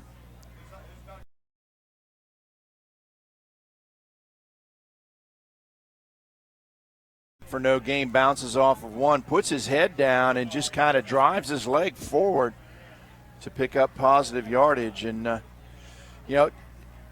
both schools here are blessed that they have 2 very good coaches. Matt Humbert, an up-and-coming young coach, is just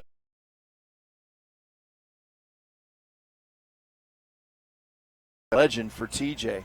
Give to the tailback, Malazzi on the 3rd and 5. He is close to the sticks.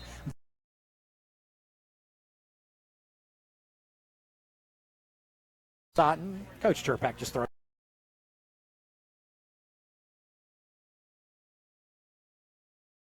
They can lose however many players, and you probably heard the phrase, you don't rebuild, you reload.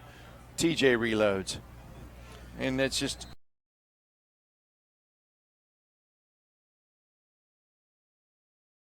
the 6 of Belle Vernon, quarterback keeper, right up the gut goes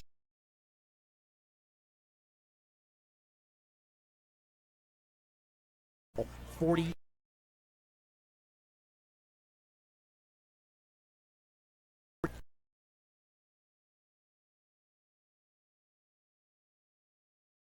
Run by Stump. Now Belle Vernon, Thomas Jefferson has the first down. 1st and 10 at the Belle Vernon 33.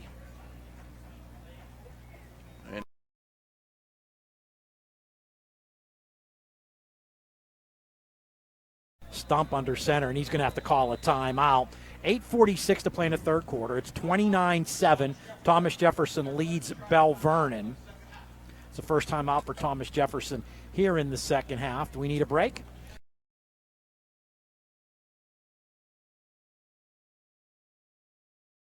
People ask what drives me. It's the respect I have for my opponents, the trust I have in my teammates, a coach who treats me with dignity, and a university that has faith in me on and off the field.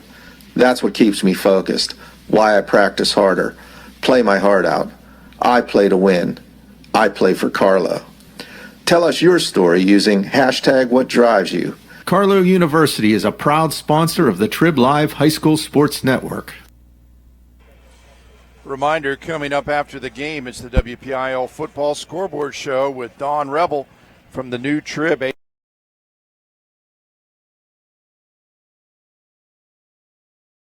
Of the WPIAL Football. Don't miss the WPIAL Football Scoreboard Show after the game, only here on the TribLive High School Sports Network. Paul Paterra, Lou Rood at Belle Vernon Area High School's James K. Weir Stadium. 8:46 to play in the third.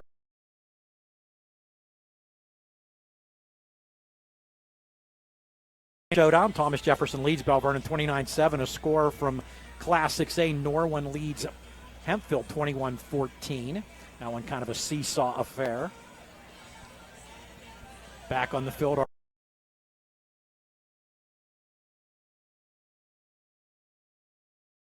Line with cramps, and there's another player being attended to on the sidelines as well for Thomas Jefferson. That's number 50, Darius Barrett, who's had a big game for the Jaguars.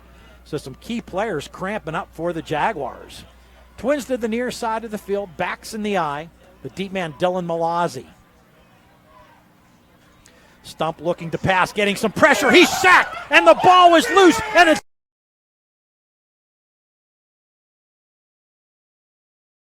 from the left side there, and Stump never saw him. He didn't. That's the classic back.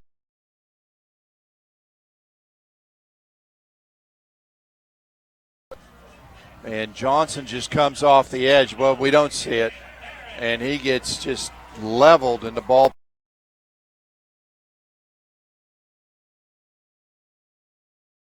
Now you see it from a little further back, and you can see Stump never saw him, never had a chance on the play. Belle Vernon at its 34-yard line. Leopards will go from left to right.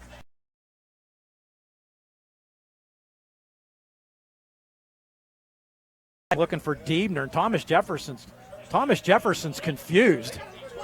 And a man just finally does go out, and then there's the snap. There was confusion. Hartman takes a bounce snap.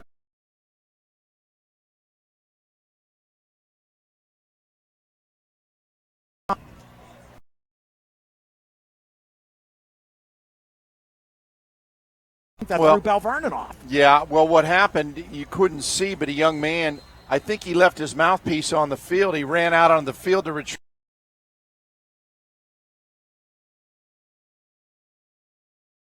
He had 12 on the field, but he just grabbed his mouthpiece and scrambled right back off again. But you're right, it was confusion out there. And grabbing his mouthpiece ended up throwing Belle Vernon off. 2nd and 13, Belle Vernon at its 31. I backfield, Hartman under center. Gives the ball to the tailback, Mason Pasco. He gets to the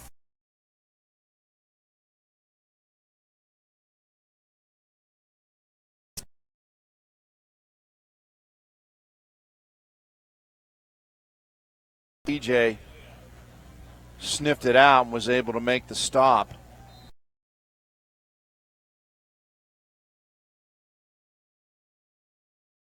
Wide to the left for the Belle Vernon Leopards is Nolan Labuda. Wide near side, Hunter Rukonen. Two backs to the left of Hartman, who was in the shotgun. Hartman, option left, keeps the football, gets to the 40, fights to the sticks to the 40.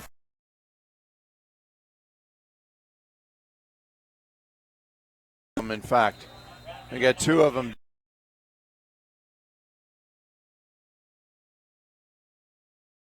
And Diebner's coming over to the sidelines. He was out there that play.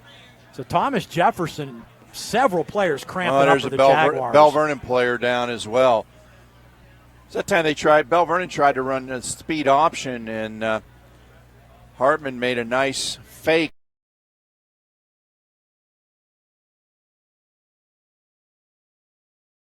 He takes it up the field, makes a nice play there to get the first down, and we've got dueling cramps out on the field, a pair of Jaguars down and a Leopard. One of the Jaguars was James Martinez, a linebacker. I did not catch who the other one was, and I do not know who the Belle Vernon player is who was down. I can't see the number on the Belle Vernon player. 7:12 to play in the third quarter. It's 29-7. We got a close-up view. It's 45 for Belle Vernon. That's Rogue, Gage Rogue. Gage Rogue. And the other Thomas Jefferson player I do not know. 29-7, Thomas Jefferson leading Belle Vernon.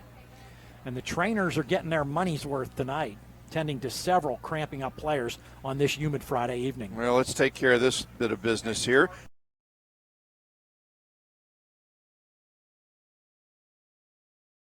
In the South Hills.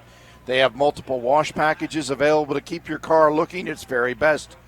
Give your car the works to give it that showroom shine with the added tire dressing and Magic Repel.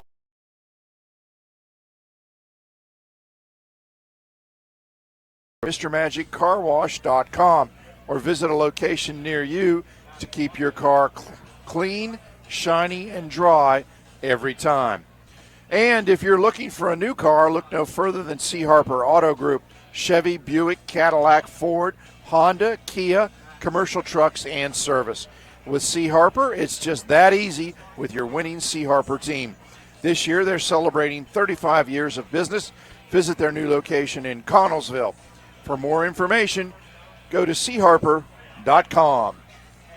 Our favorite kind of music playing. Absolutely. Some AC/DC. A little bit of Back in Black. 7:12 to play in the third quarter. All three players taken off the field, Martinez, Rogue, and Werdeber for Thomas Jefferson, the other player injured. And Diebner walked off the field as well. Press coverage near side, and then Van Bibber backs off a bit. Man in motion. Labuda from left to right. He'll line up in the slot. Hartman under center on the 1st and 10. Gives the ball to Mason Pasco off the right side. He's got room. Pasco on the races. He's at the 25, the 20. Catch me if you can. Mason Pasco.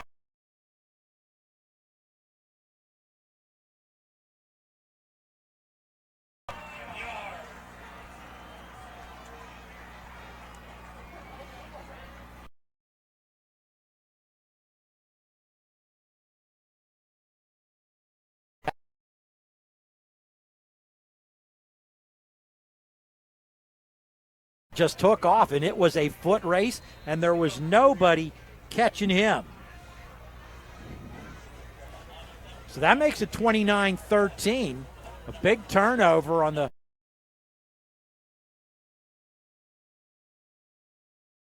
game. And he ran into the kicker, so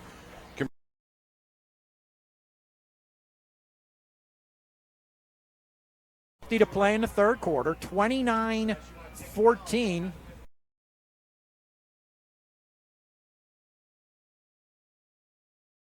Belle Vernon will probably have to do that somewhere along the line. I don't know if that's the choice Matt Humbert will make right now. We will see.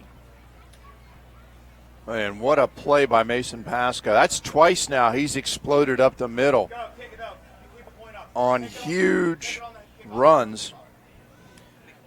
So it looks like they're going to keep the point on the board and make it 29-14. I've got Pasco 254 yards rushing on 17 carries. And the penalty will be assessed on the kickoff. 29-14 is the score.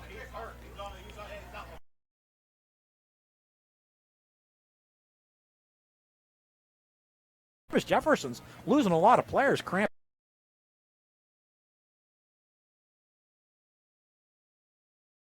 And cramps yet, luckily for the Leopards.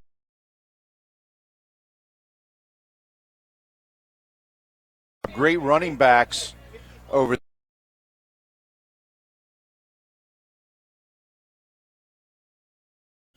Another one sitting right next to me here in the broadcast.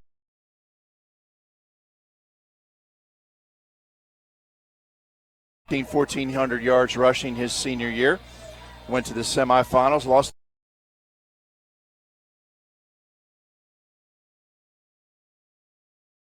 Osevic, two other great running backs at Belle Vernon. Mason Pasco putting on a show tonight, though, for the Leopards.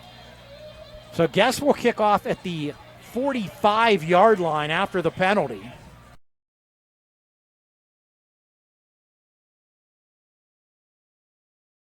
Watch out over the hill if he kicks it at full tilt from here.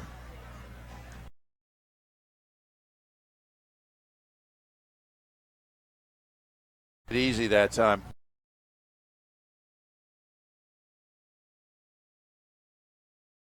It's 20-yard line. Jaguars going. And we've got another play. It's Shaw cramping up again. Him and Diebner have been battling the.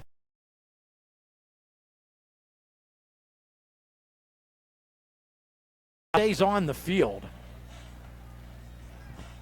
So 1st and 10. Thomas Jefferson at its 20. Now with a 15-point lead, when it looked like the Jaguars were getting ready to put this game away. When Diebner stays on the sideline. Coming off the sidelines are number 32, that's Trevor Barrett, number 10, Ian Hansen, and number 6, Bowen Dame. I backfield. Shaw is the tailback. 7 in the box for Belle Vernon. Fake to Shaw. Stump bobbles the ball, and he's in a heap of trouble. And he's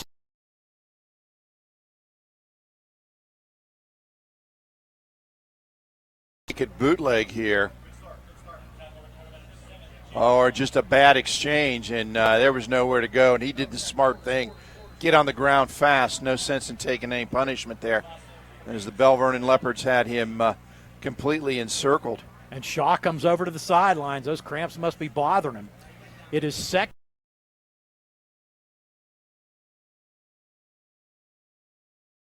Receivers to the right.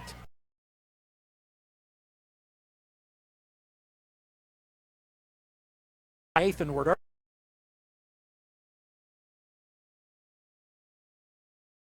Yeah, again, just that quick trap you're going to see here. Barrett pulls through, gets a great trap block, and the center and guard get on the linebackers, and next thing you know, you got a huge hole there. Darius Barrett is back on the offensive line for Thomas Jefferson, lining up at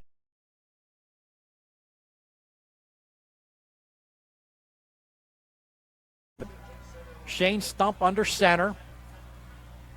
Stump gives the ball to the fullback, Werdeber, fighting, gets to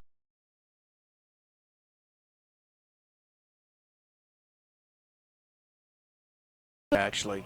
But there's a stoppage.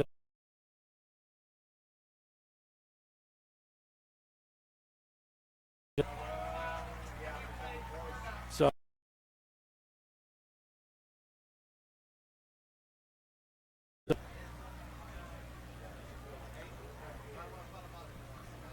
to put the ball back to the 18-yard line, and that'll make it a 3rd and 12 for the Jaguars. 5:18 on the turning clock to play in the third quarter. It's 29-14, Thomas Jefferson leading Belle Vernon.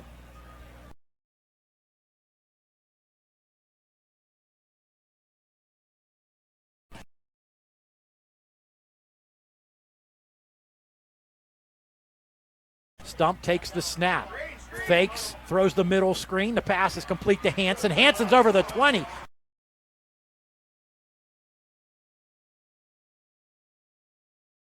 It's a good thing Pilata and now sniffed that out, because Hansen had a long way he could run.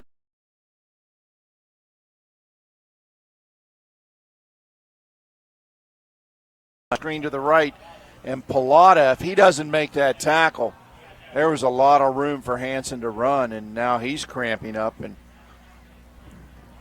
Thomas Jefferson, players dropping with the cramps there in the second half, and that could be a big factor the rest of this ball game. Shaw's over on the sideline. He hasn't been able to go very much. Diebner. Werdeber was over the sidelines, but he came back in. Martinez was walked off the field very slowly. Barrett's back in, and now Hansen.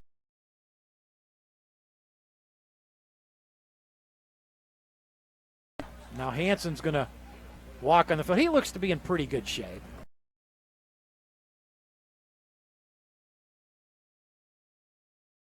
It's going to be the first punt for TJ tonight. I believe you are correct. Mashenko punting for the first time. Rukonen and Labuda going deep for Belle Vernon. The Leopards should get pretty good field position, although we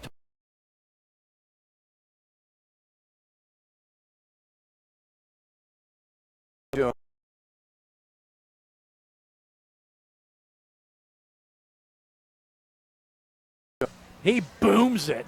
Labuda settles under it at the 42 of Belle Vernon, slips but keeps his balance at the 45, far side, wrestled down.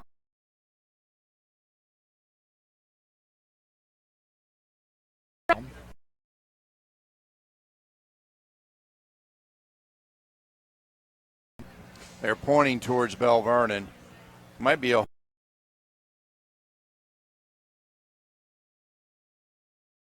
very shortly, but good field position for the Belle Vernon Leopards. That's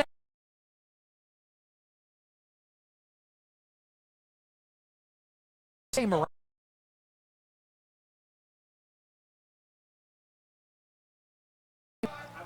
So Z-League, they only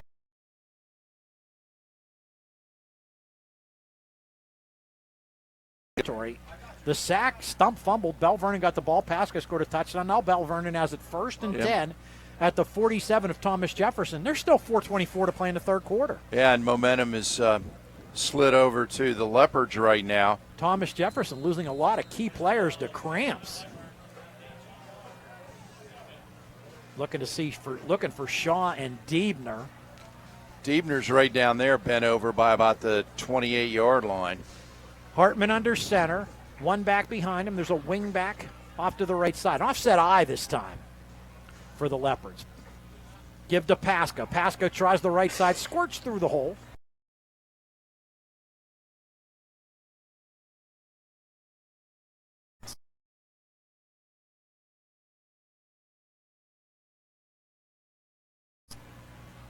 And just squeezes his way through. 2nd and 7 for the Leopards. Trailing 29-14, but have the ball at the 44-yard.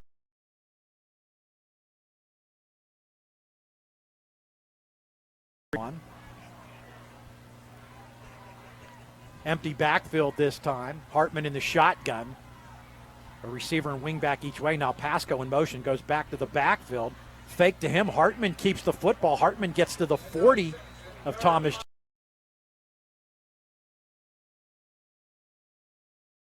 Reed, and Hartman's had success tonight with that.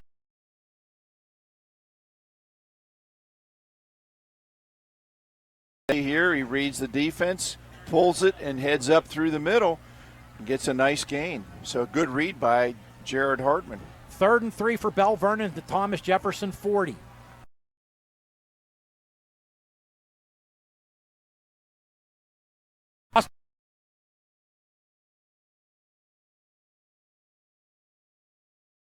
Rogue. And now he's down. And he's going to stay down. And there was nothing there. The line.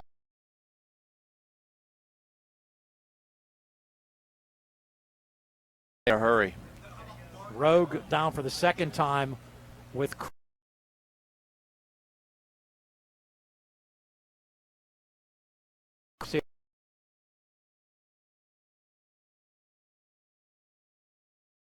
Rogue being attended to. Doing that little massager on his right leg, and he looks to be in some pain. So 4th and 4 here for Matt Humbert. Ball at the Thomas Jefferson 41-yard line. What's he going to go with?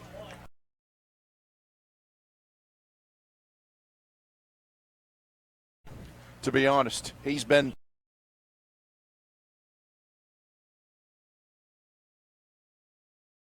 whether it's a toss, I would want to put the ball in Pasco's hands to see what he can do. He's been the one consistent player for Belle Vernon all evening.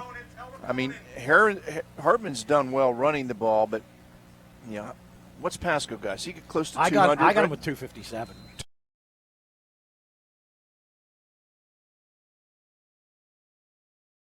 At 257 towards 300, so 4th and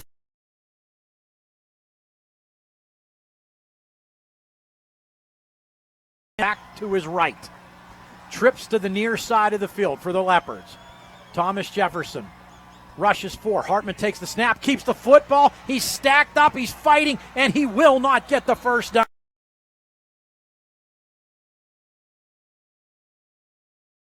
Yard line.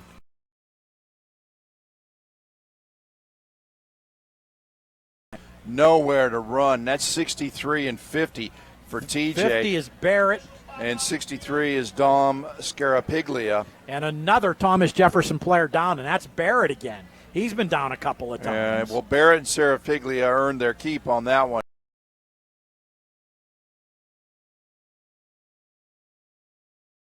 Jefferson 29, Belle Vernon 14. We can take a break, Paul. Let's do that then. I just gave you the score. Let me remind you, you're watching WPIAL Football 2018 on the TribLive High School Sports Network.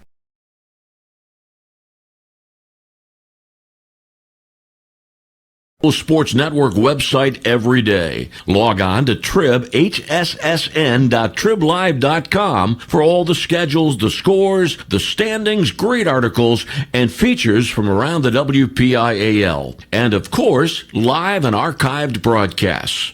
If you are a high school sports fan, the only website you will need is the new TribLive High School Sports Network at hssn.triblive.com. 2:18 to play in the fourth quarter at James Weir Stadium. Belle Vernon.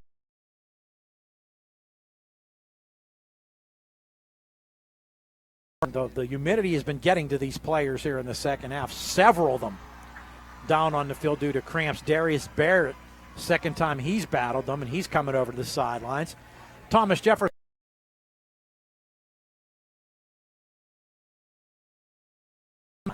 I'm Paul Paterra. Lou Rood is here as well. A lot of, been a right long here. Second half. Just Injuries. A lot of, and none of them serious, which is Cramps. good. But Cramps. And Barrett comes over to the sidelines. Shaw still over on the sidelines, trying to stretch out to get back in there. He was back on the field for one play. Diebner is.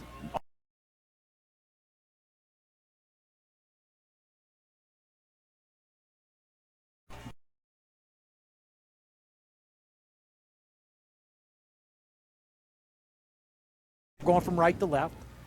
Hansen in motion from right to left. Comes out of the slot, goes wide near side. Give to the tailback, a new tailback in the game, Van Bibber, and he is.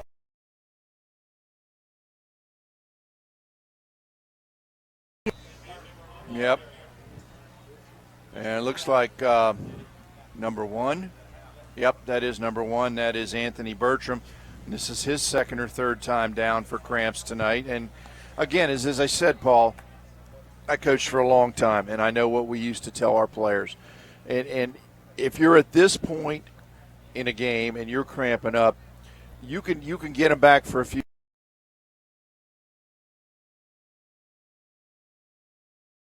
The fluids into it to recover, short of taking them into a locker room and having a nurse stick an IV in them and running the fluids straight into them. You just don't have the time to recover.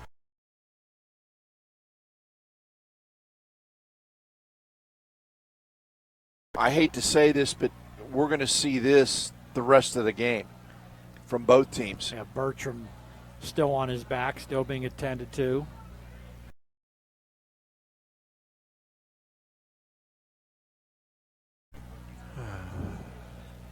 As they're still working on Anthony Bertram.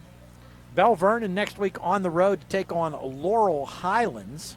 And Laurel another conference game. Laurel was losing 19-0 the last I checked. Thomas Jefferson will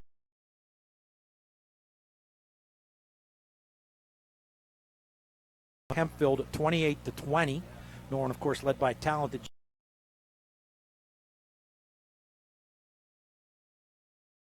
offer from the University of Pittsburgh. And still tending to Anthony Bertram down on the field.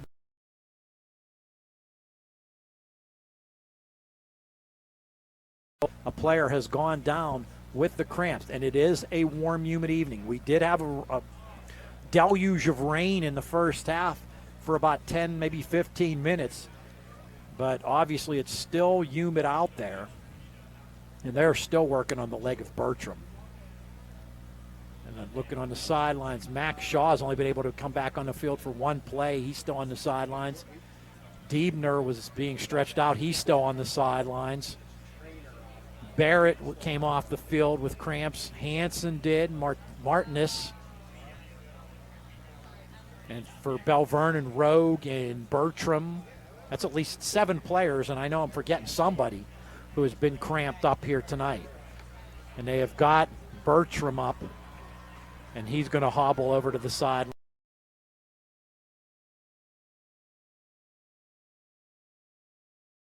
And yeah, when it initially hits, it hurts. Yeah, you can't hydrate quickly enough to recover. This, for the kids that are cramping up like crazy, it's going to be a 2 to 3 day recovery process. Just getting the fluids and the electrolytes into them to heal the body, to get that lactic acid out of the body. That's what causes the cramps. There's a pitch to Van Bibber on the sweep. Good cutback move. Gets up to midfield for a gain of 5. It'll be 3rd and 5 for the TJ Jaguars at the 50.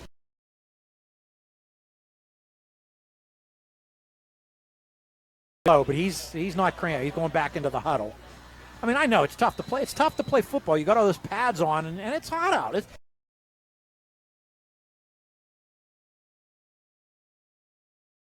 You're carrying about 15 to 20 pounds of extra weight between the helmet, the shoulder pads, and all the other pads that you wear. On the 3rd and 6 play, TJ at its 49, I backfield. Give to the fullback, 1st down and more, and a touchdown.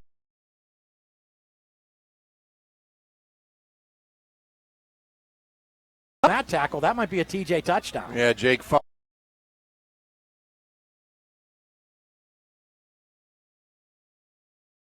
kicks out where Derber just breaks through, and if Jake Fine doesn't make the tackle, he's gone. Final minute of the 3rd quarter, 29-4.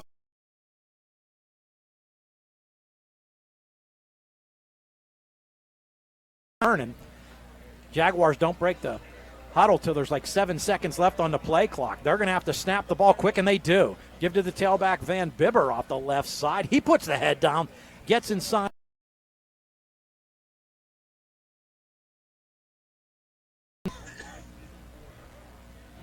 And there you see, just a power play off tackle, gets a nice kick out from the fullback, and is able to power ahead for positive yardage. And TJ does not have to run.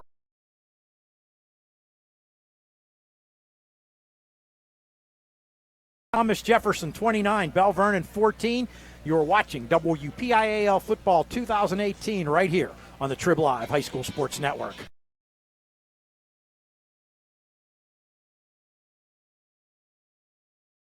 The latest high school football news during this week in the WPIAL, only here on the new TribLive High School Sports Network. Join Don Rebel and other members of the TribLive High School Sports Network team as it visits with WPIAL football coaches, plus they run down the upcoming schedule and preview the weekend's top high school football games. That's this week in the WPIAL, every Wednesday at 7 p.m. this fall. Only on the new TribLive High School Sports Network. Quarter number 4 at James Weir Stadium. Paul Paterra, Lou Rood. We are bringing you Class 4A, Big 8 Conference Football. Thomas Jefferson, the Trib's number 1 ranked team in Class 4A this week, leads Belle Vernon 29-14. In a second half that's been marred by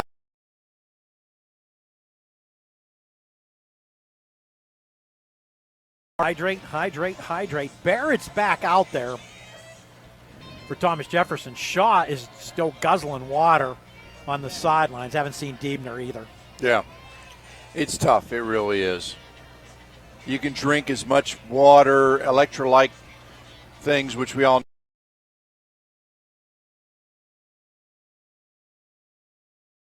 the body quick enough to help you recover when you're exerting as much energy as you are right now on a warm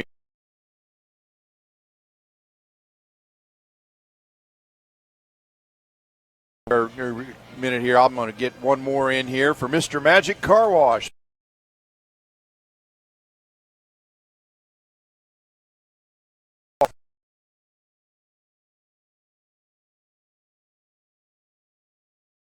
To give it that showroom shine with the added tire dressing and Magic Repel.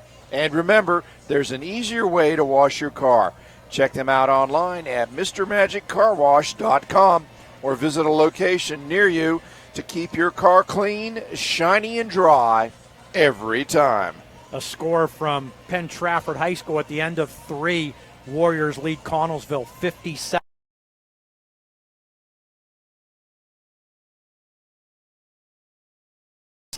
So we start quarter number 4. Thomas Jefferson leading Belle Vernon 29-14.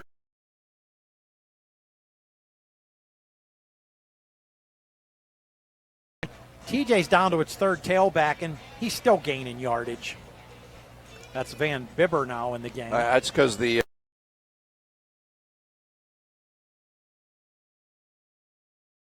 well, 290, Huber's 290, Barrett's 295, Sarah Piglia's 295.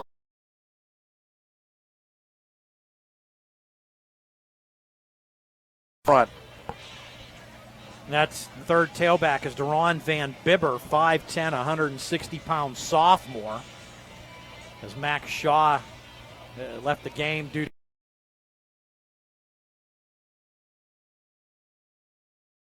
three. At the change of quarters, Thomas Jefferson now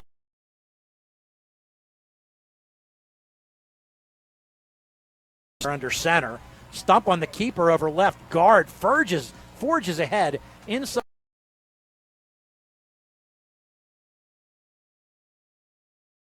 Runs that quarterback sneak.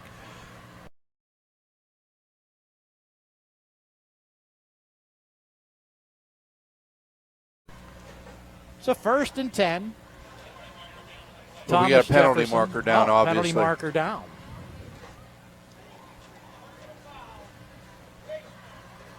It's on the Face Leopards. mask against Belle Vernon. That'll move it half the distance to the goal.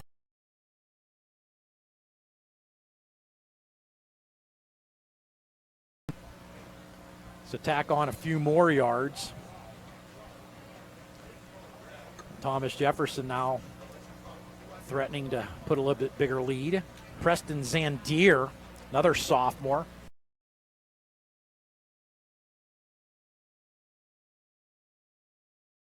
Center.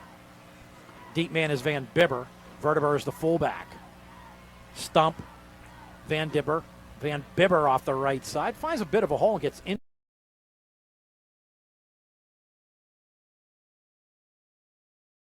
Van Bibber seems to have some quickness. Yes, he does.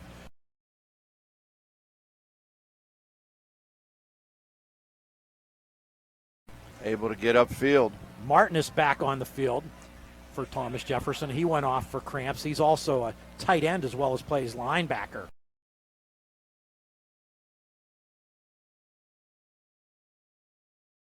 Belle Vernon 7. Van Bibber deep in the eye. He's got the ball. Right side, not much doing there. Maybe a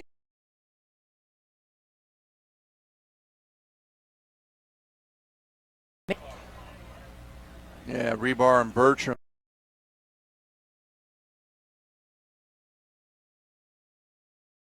Once again, those Penn Trafford scores, thanks to Kristen Sinti, friend of the network. 3rd and 4.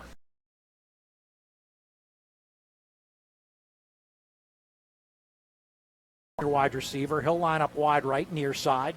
Going wide left to the far side is Zandier. 3rd and 4, backs in the eye. And we've got a whistle.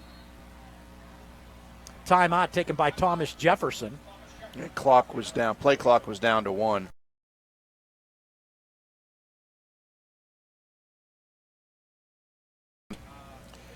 If you're looking for a new car, look no further than C. Harper Auto Group. Chevy, Buick, Cadillac, Ford, Honda, Kia, commercial trucks, and service. With C. Harper, it's just that easy with your winning C. Harper team. This year, they're celebrating 35 years of business. Be sure to visit their new location in Connellsville. For more information, go to charper.com.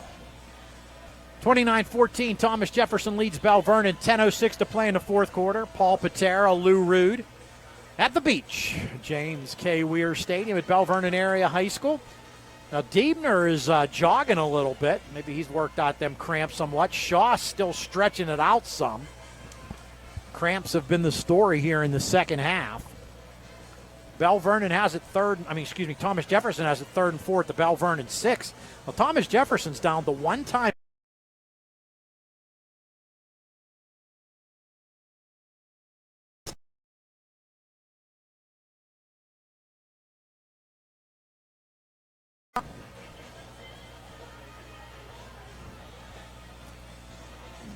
Jaguars 6 yards from pay dirt with a 3rd and 4.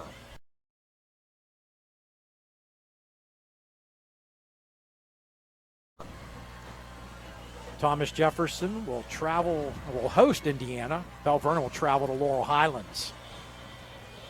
Van Deer comes wide to the near side. Tight end Martinez off to the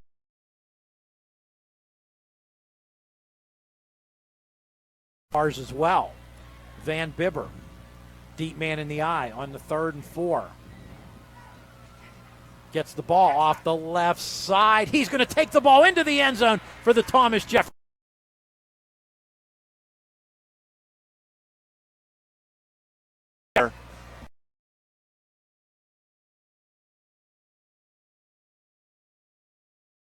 With a tight end, and they ran just a power play off the left side. Van Bibber takes it in. So the sophomore with his first touchdown of the year, probably his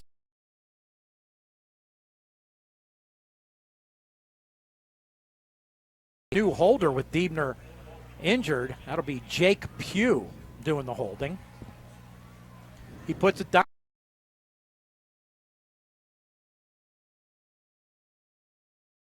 Thomas Jefferson 35, Belle Vernon 14.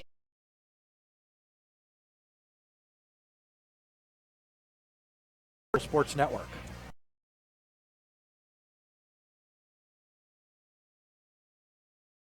Line of brand new furniture at discount pricing. 380 Discount Warehouse carries Ashley, Liberty, Von Bassett, and Best Home Furniture, and many more. You can special order your furniture at discount pricing. While you're there, shop the many other departments, including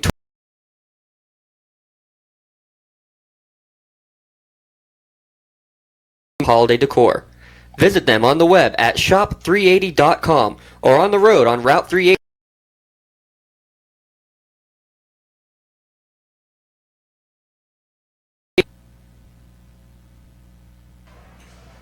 Reminder coming up after the game, it's the WPIAL Football Scoreboard Show with Don Rebel from the new Trib HSSN World Headquarters with all the scores and recaps from Week 2 of the WPIAL.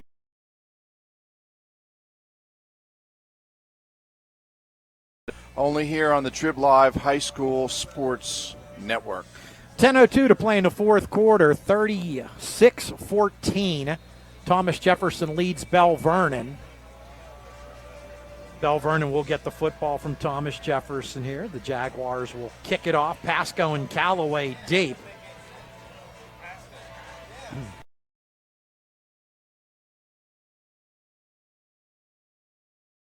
Losing to Belle Vernon very much last year in the regular season. Did get some revenge in the playoffs, defeating Belle Vernon in the WPIAL semifinals along the way to a WPIAL championship for Thomas Jefferson Jaguars, their 3rd in a row. Mashenko with the ball on the tee. Belle Vernon's only down 22, still 10 minutes to play. See what Coach Matt Humbert has up his sleeve for these final 10 minutes. Mashenko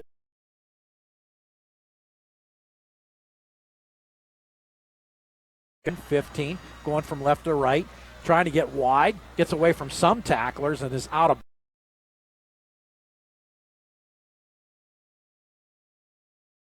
bounds. So it looks like some yardage will be tacked on for Belle.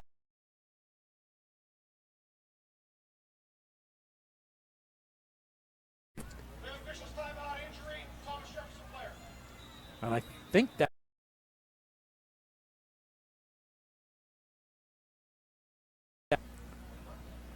on the special teams down on the far side of the field.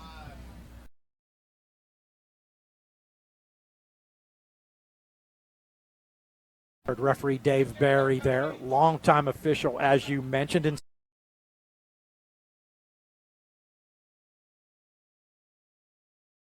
is hurting, is in need.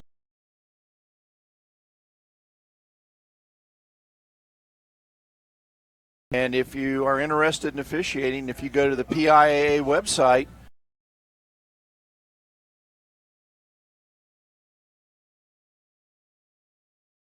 he mentioned that he worked a ton of state playoff games last year in football just because, there aren't that as many officials as there have been in the past. And, I know I run into him a lot. He's an outstanding softball official as well. I run into him a lot during softball playoffs. And, it's nothing to see him work 2 or 3 games during the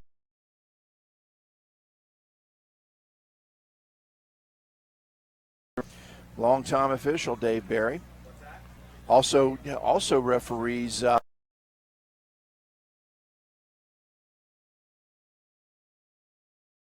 and also the Pittsburgh Passion. Yes, well. He does. Pittsburgh Passion games, has done them for years. So after the penalty,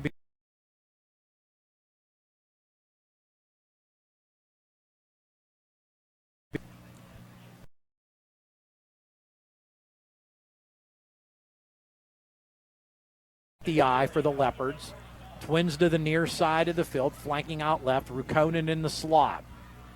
Diebner is back on the field on defense. Give to Paska off the right side. That's been a successful play.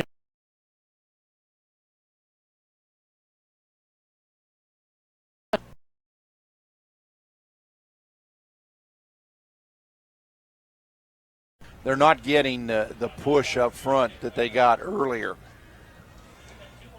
2nd and 8.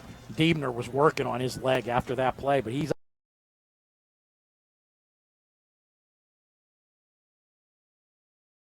37-yard line, going from right to left. Ball on the far hash mark. A back to each side of Hartman, who's in the shotgun. He's got Twins left, receiver right. TJ rushes 4. Deep pass, Hartman right side. That's too far. Intended.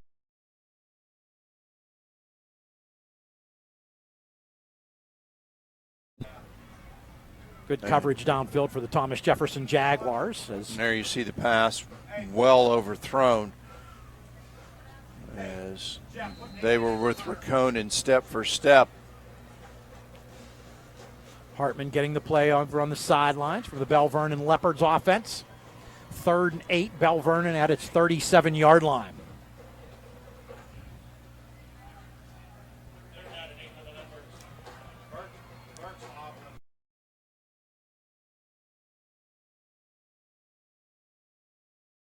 Hartman's going to run back and just pounce on it.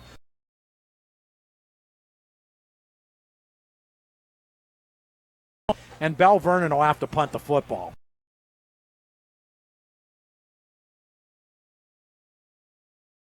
Had his head down. He was motioning to another player to do something. And it's been a rough night for Belle Vernon tonight. Cam Guest on to punt.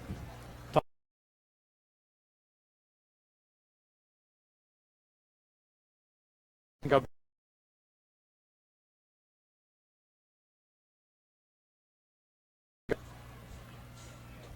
Guest takes the snap.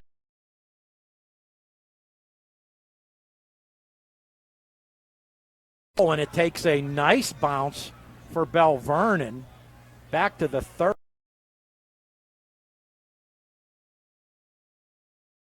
Here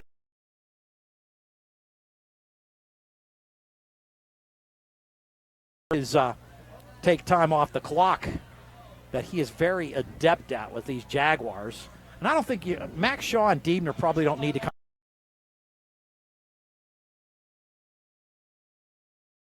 in the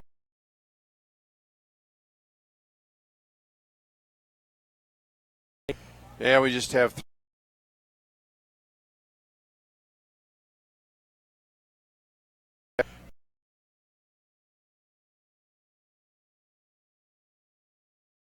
The South Hills. They have multiple wash packages available to keep your car looking its very best. Give your car the works to give it that showroom shine with the added tire dressing and Magic Repel. And remember, there's an easier way to wash your car. Check them out online at MrMagicCarWash.com or visit a location near you to keep your car clean, shiny, and dry every time. And also, if you're looking for a new car, look no further than C. Harper Auto Group. Chevy, Buick, Cadillac, Ford, Honda, Kia, commercial trucks, and service. With C. Harper, it's just that easy with your winning C. Harper team. This year, they're celebrating 35 years of business. Make sure to visit their new location in Connellsville. For more information, go to charper.com. 8:09 to play in the fourth quarter. Class.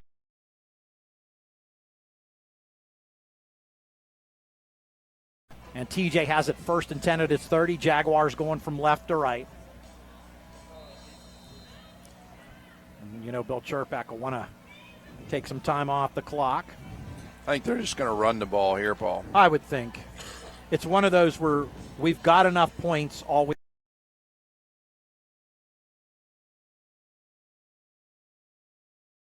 on the field.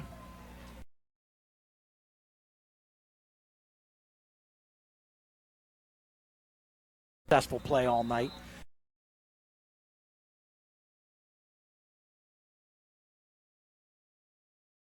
Execution, guard.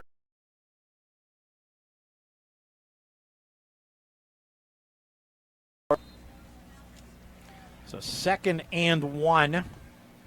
And when you think about it, Paul, TJ has not run a whole lot of different plays tonight. They've run the guard trap. They've run the counter. They've run a power.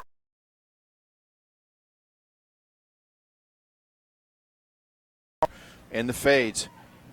2nd and 1, TJ at its 39. Stump under center, quarterback keeper, first down. Didn't need much.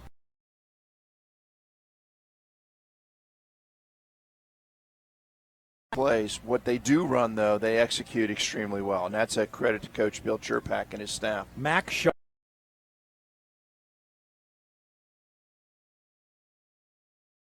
So back them up.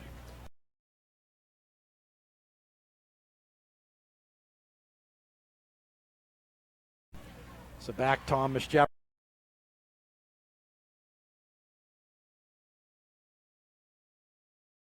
Football's a spot foul.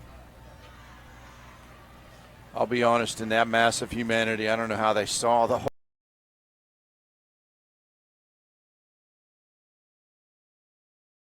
Jefferson. He comes wide to the near side.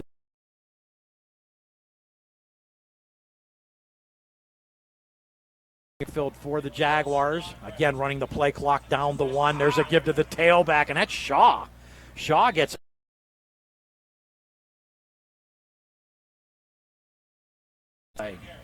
And he just.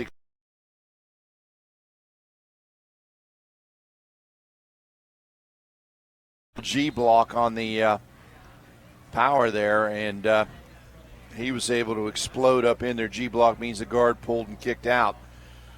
And huge hole for Sean. Now he's cramping up again. How well?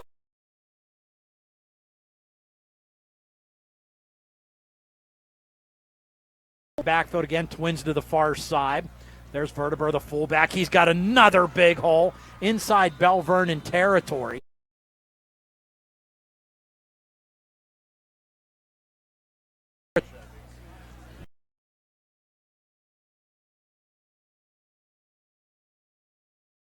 Danielson, guard for TJ, and a huge hole for Werdeber. So it'll be 1st and 10, a fresh set of downs for the Jaguars. 6:07 and turn.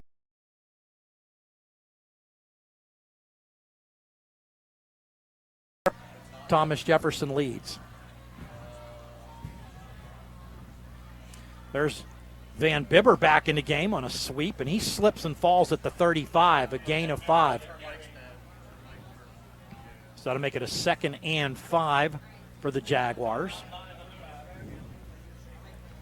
Shaw came back on, ran the one play, and he just went back over to the sideline. I think he wanted to test it. At this point, you really don't need to.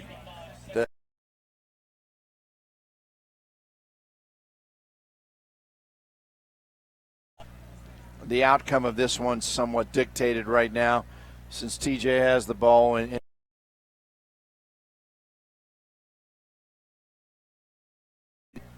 Belle Vernon player down, tying his shoe. Tying his shoe. So it's the old signal to buck the play clock, and that puts 25 seconds back on the play clock and allows Thomas Jefferson to take even more time off the clock without running a play. And they will. Oh, yeah. I was just so impressed with the way Stump is just running this play clock down. Of course, the back judge will put up his right hand and indicate when there's 5 seconds left on the play clock. And Stump lets it run down, snaps it with 3 seconds, gives it to Van Bibber again. He breaks a tackle, gets to about the 31, a yard shot.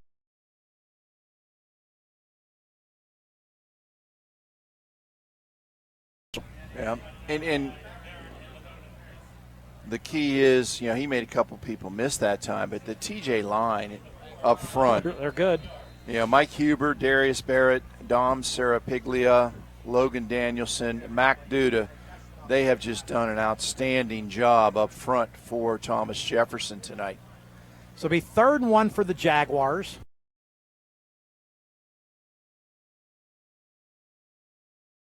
The tight end. Tight end as well. Ball at the 31 of Belle Vernon. Man in motion, that's Dame. Quarterback keeper, Stump. And Stump gets the first down as he gets inside the 30 to the 27. So another fresh set of downs for the TJ Jaguars. 4:02 to play here in the fourth quarter. They lead 36-14. So Thomas Jefferson apparently is going to go to 2-0 in the conference. Belle Vernon will fall to 1-1. And this TJ team is going to be tough to stop this year. Oh, they are. This is a good football team.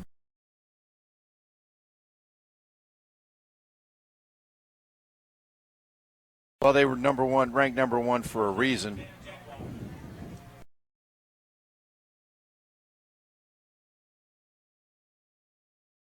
I mean,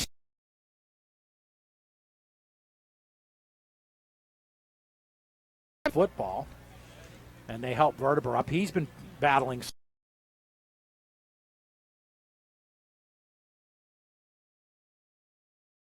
Hasn't played bad tonight, but sometimes.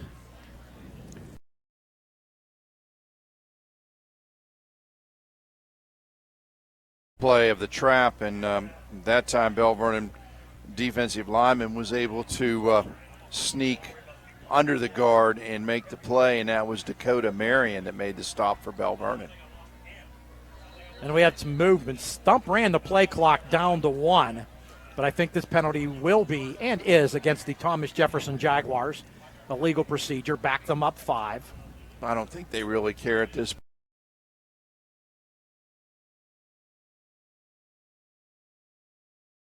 So it'll be a 2nd and 15 for the Jaguars. Moving clock down to 2:48 and turning to play.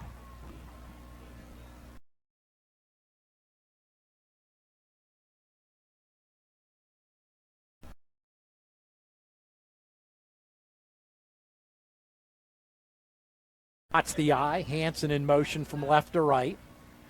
And there's a sweep to the right side. Toss to Van Bibber. Van Bibber inside to 30.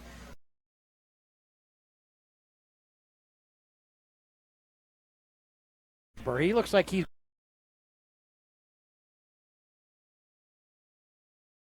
Clamps were hitting him, but then he was able to get up.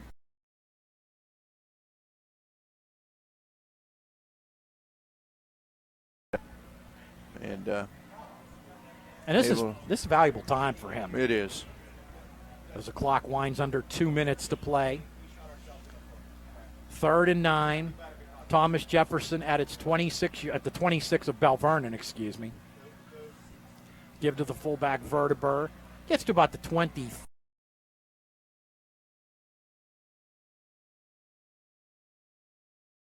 And Barron makes a stop for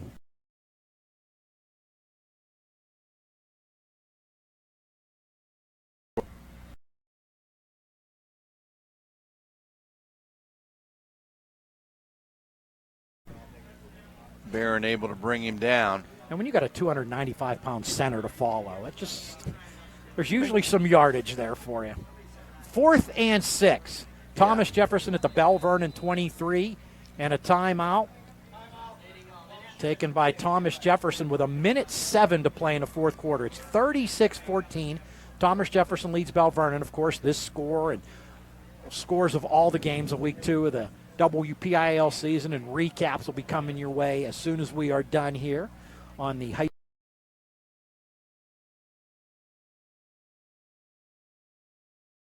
And Trafford won 57-3. That one was 57-0. Connellsville.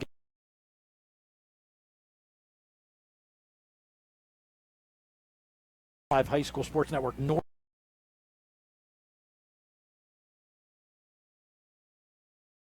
County.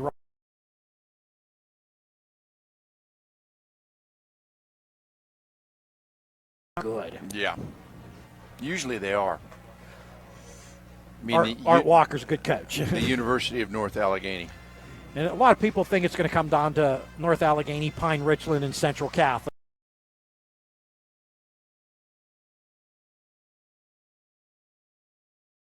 Thomas.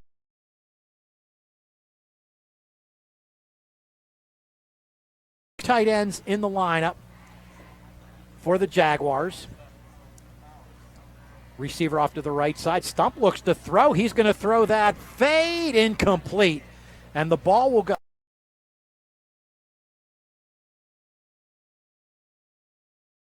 over at their 22-yard line.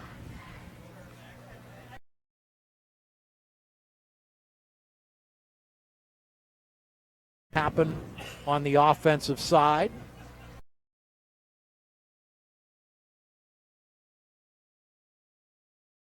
Its full complement of timeouts.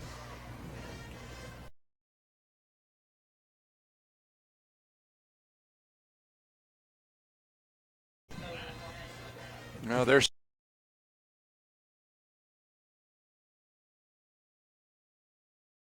traditional song, Jefferson, Jefferson, Jefferson.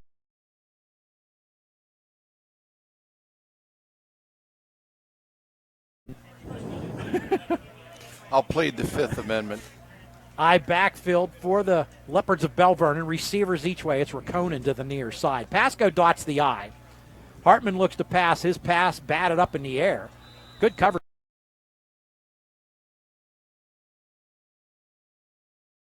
Make it 2nd and 10 for the Leopards at their 23-yard line. So Matt Humbert still going to try to put some points on the board.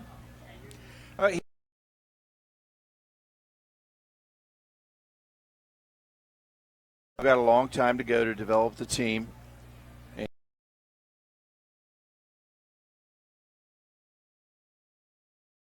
Playoffs. And so, you know, just got to get ready to go. Off the right side, Pasco. And there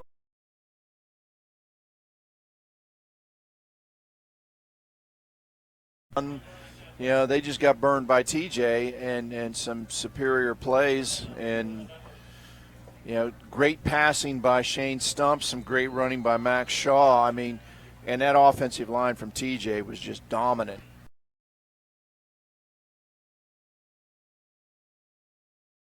He won. So there's a lot of positives that can be.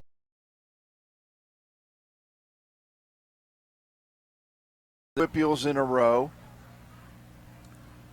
There's a give to Pasco again. He'll add to that yardage total, get over the 35 to the 30.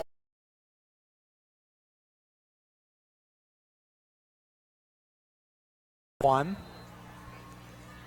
Don't know if Belle Vernon will run another play, and it doesn't look like there will be another play in this football game. So the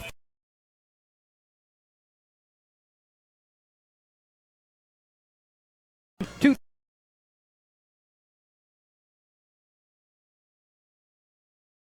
Carries a full line of brand new furniture at discount pricing. 380 Discount Warehouse carries Ashley, Liberty, Von Bassett, and Best Home Furniture, and many more.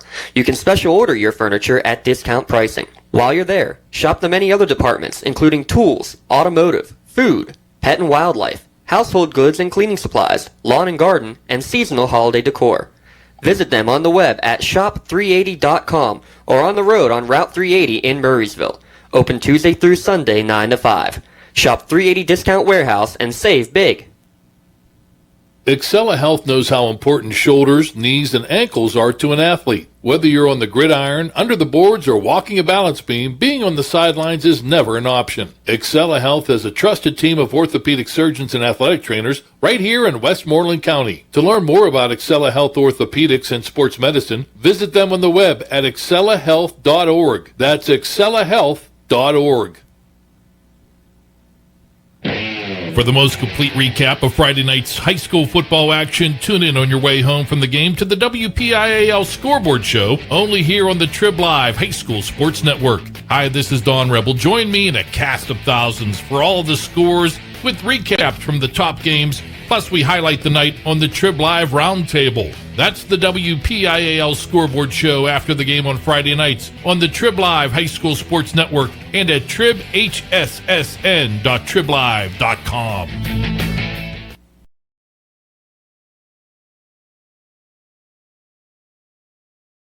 The Thomas Jefferson Jaguars in Class 4A Big 8 Conference action, 36-14. Let's take a look at these scoring plays. It was Thomas Jefferson scoring first.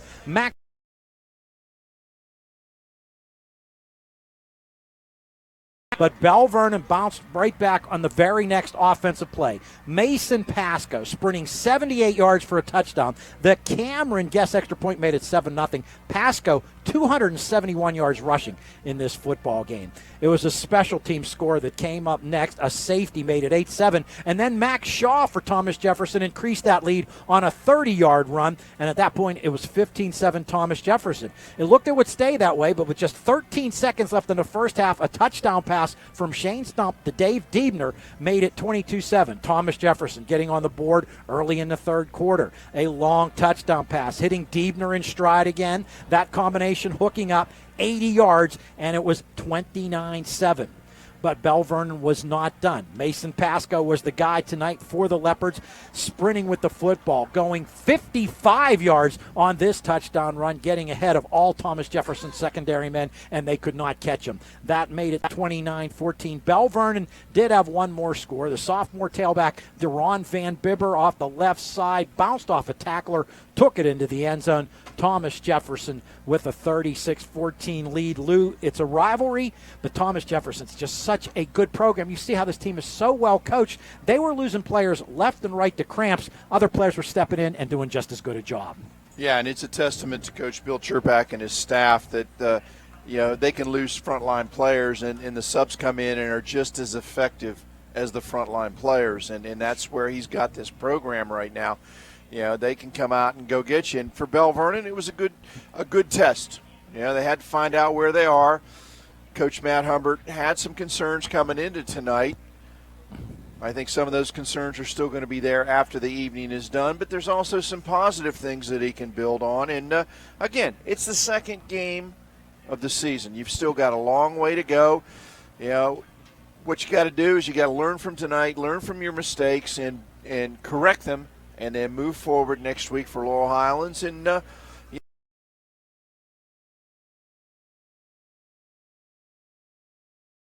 for TJ, another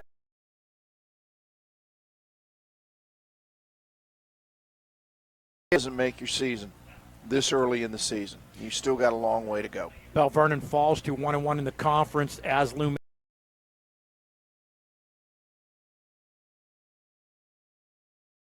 2-0 in the conference. The Jaguars host Indiana next week. Don't forget, coming up next, it's the WPIAL Scoreboard Show on the TribLive High School Sports Network with scores and recaps from the games throughout Week 2 of the WPIAL football season.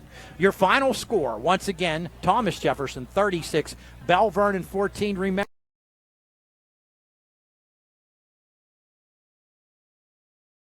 Lou Rood, this is Paul Paterra. Good night, everybody.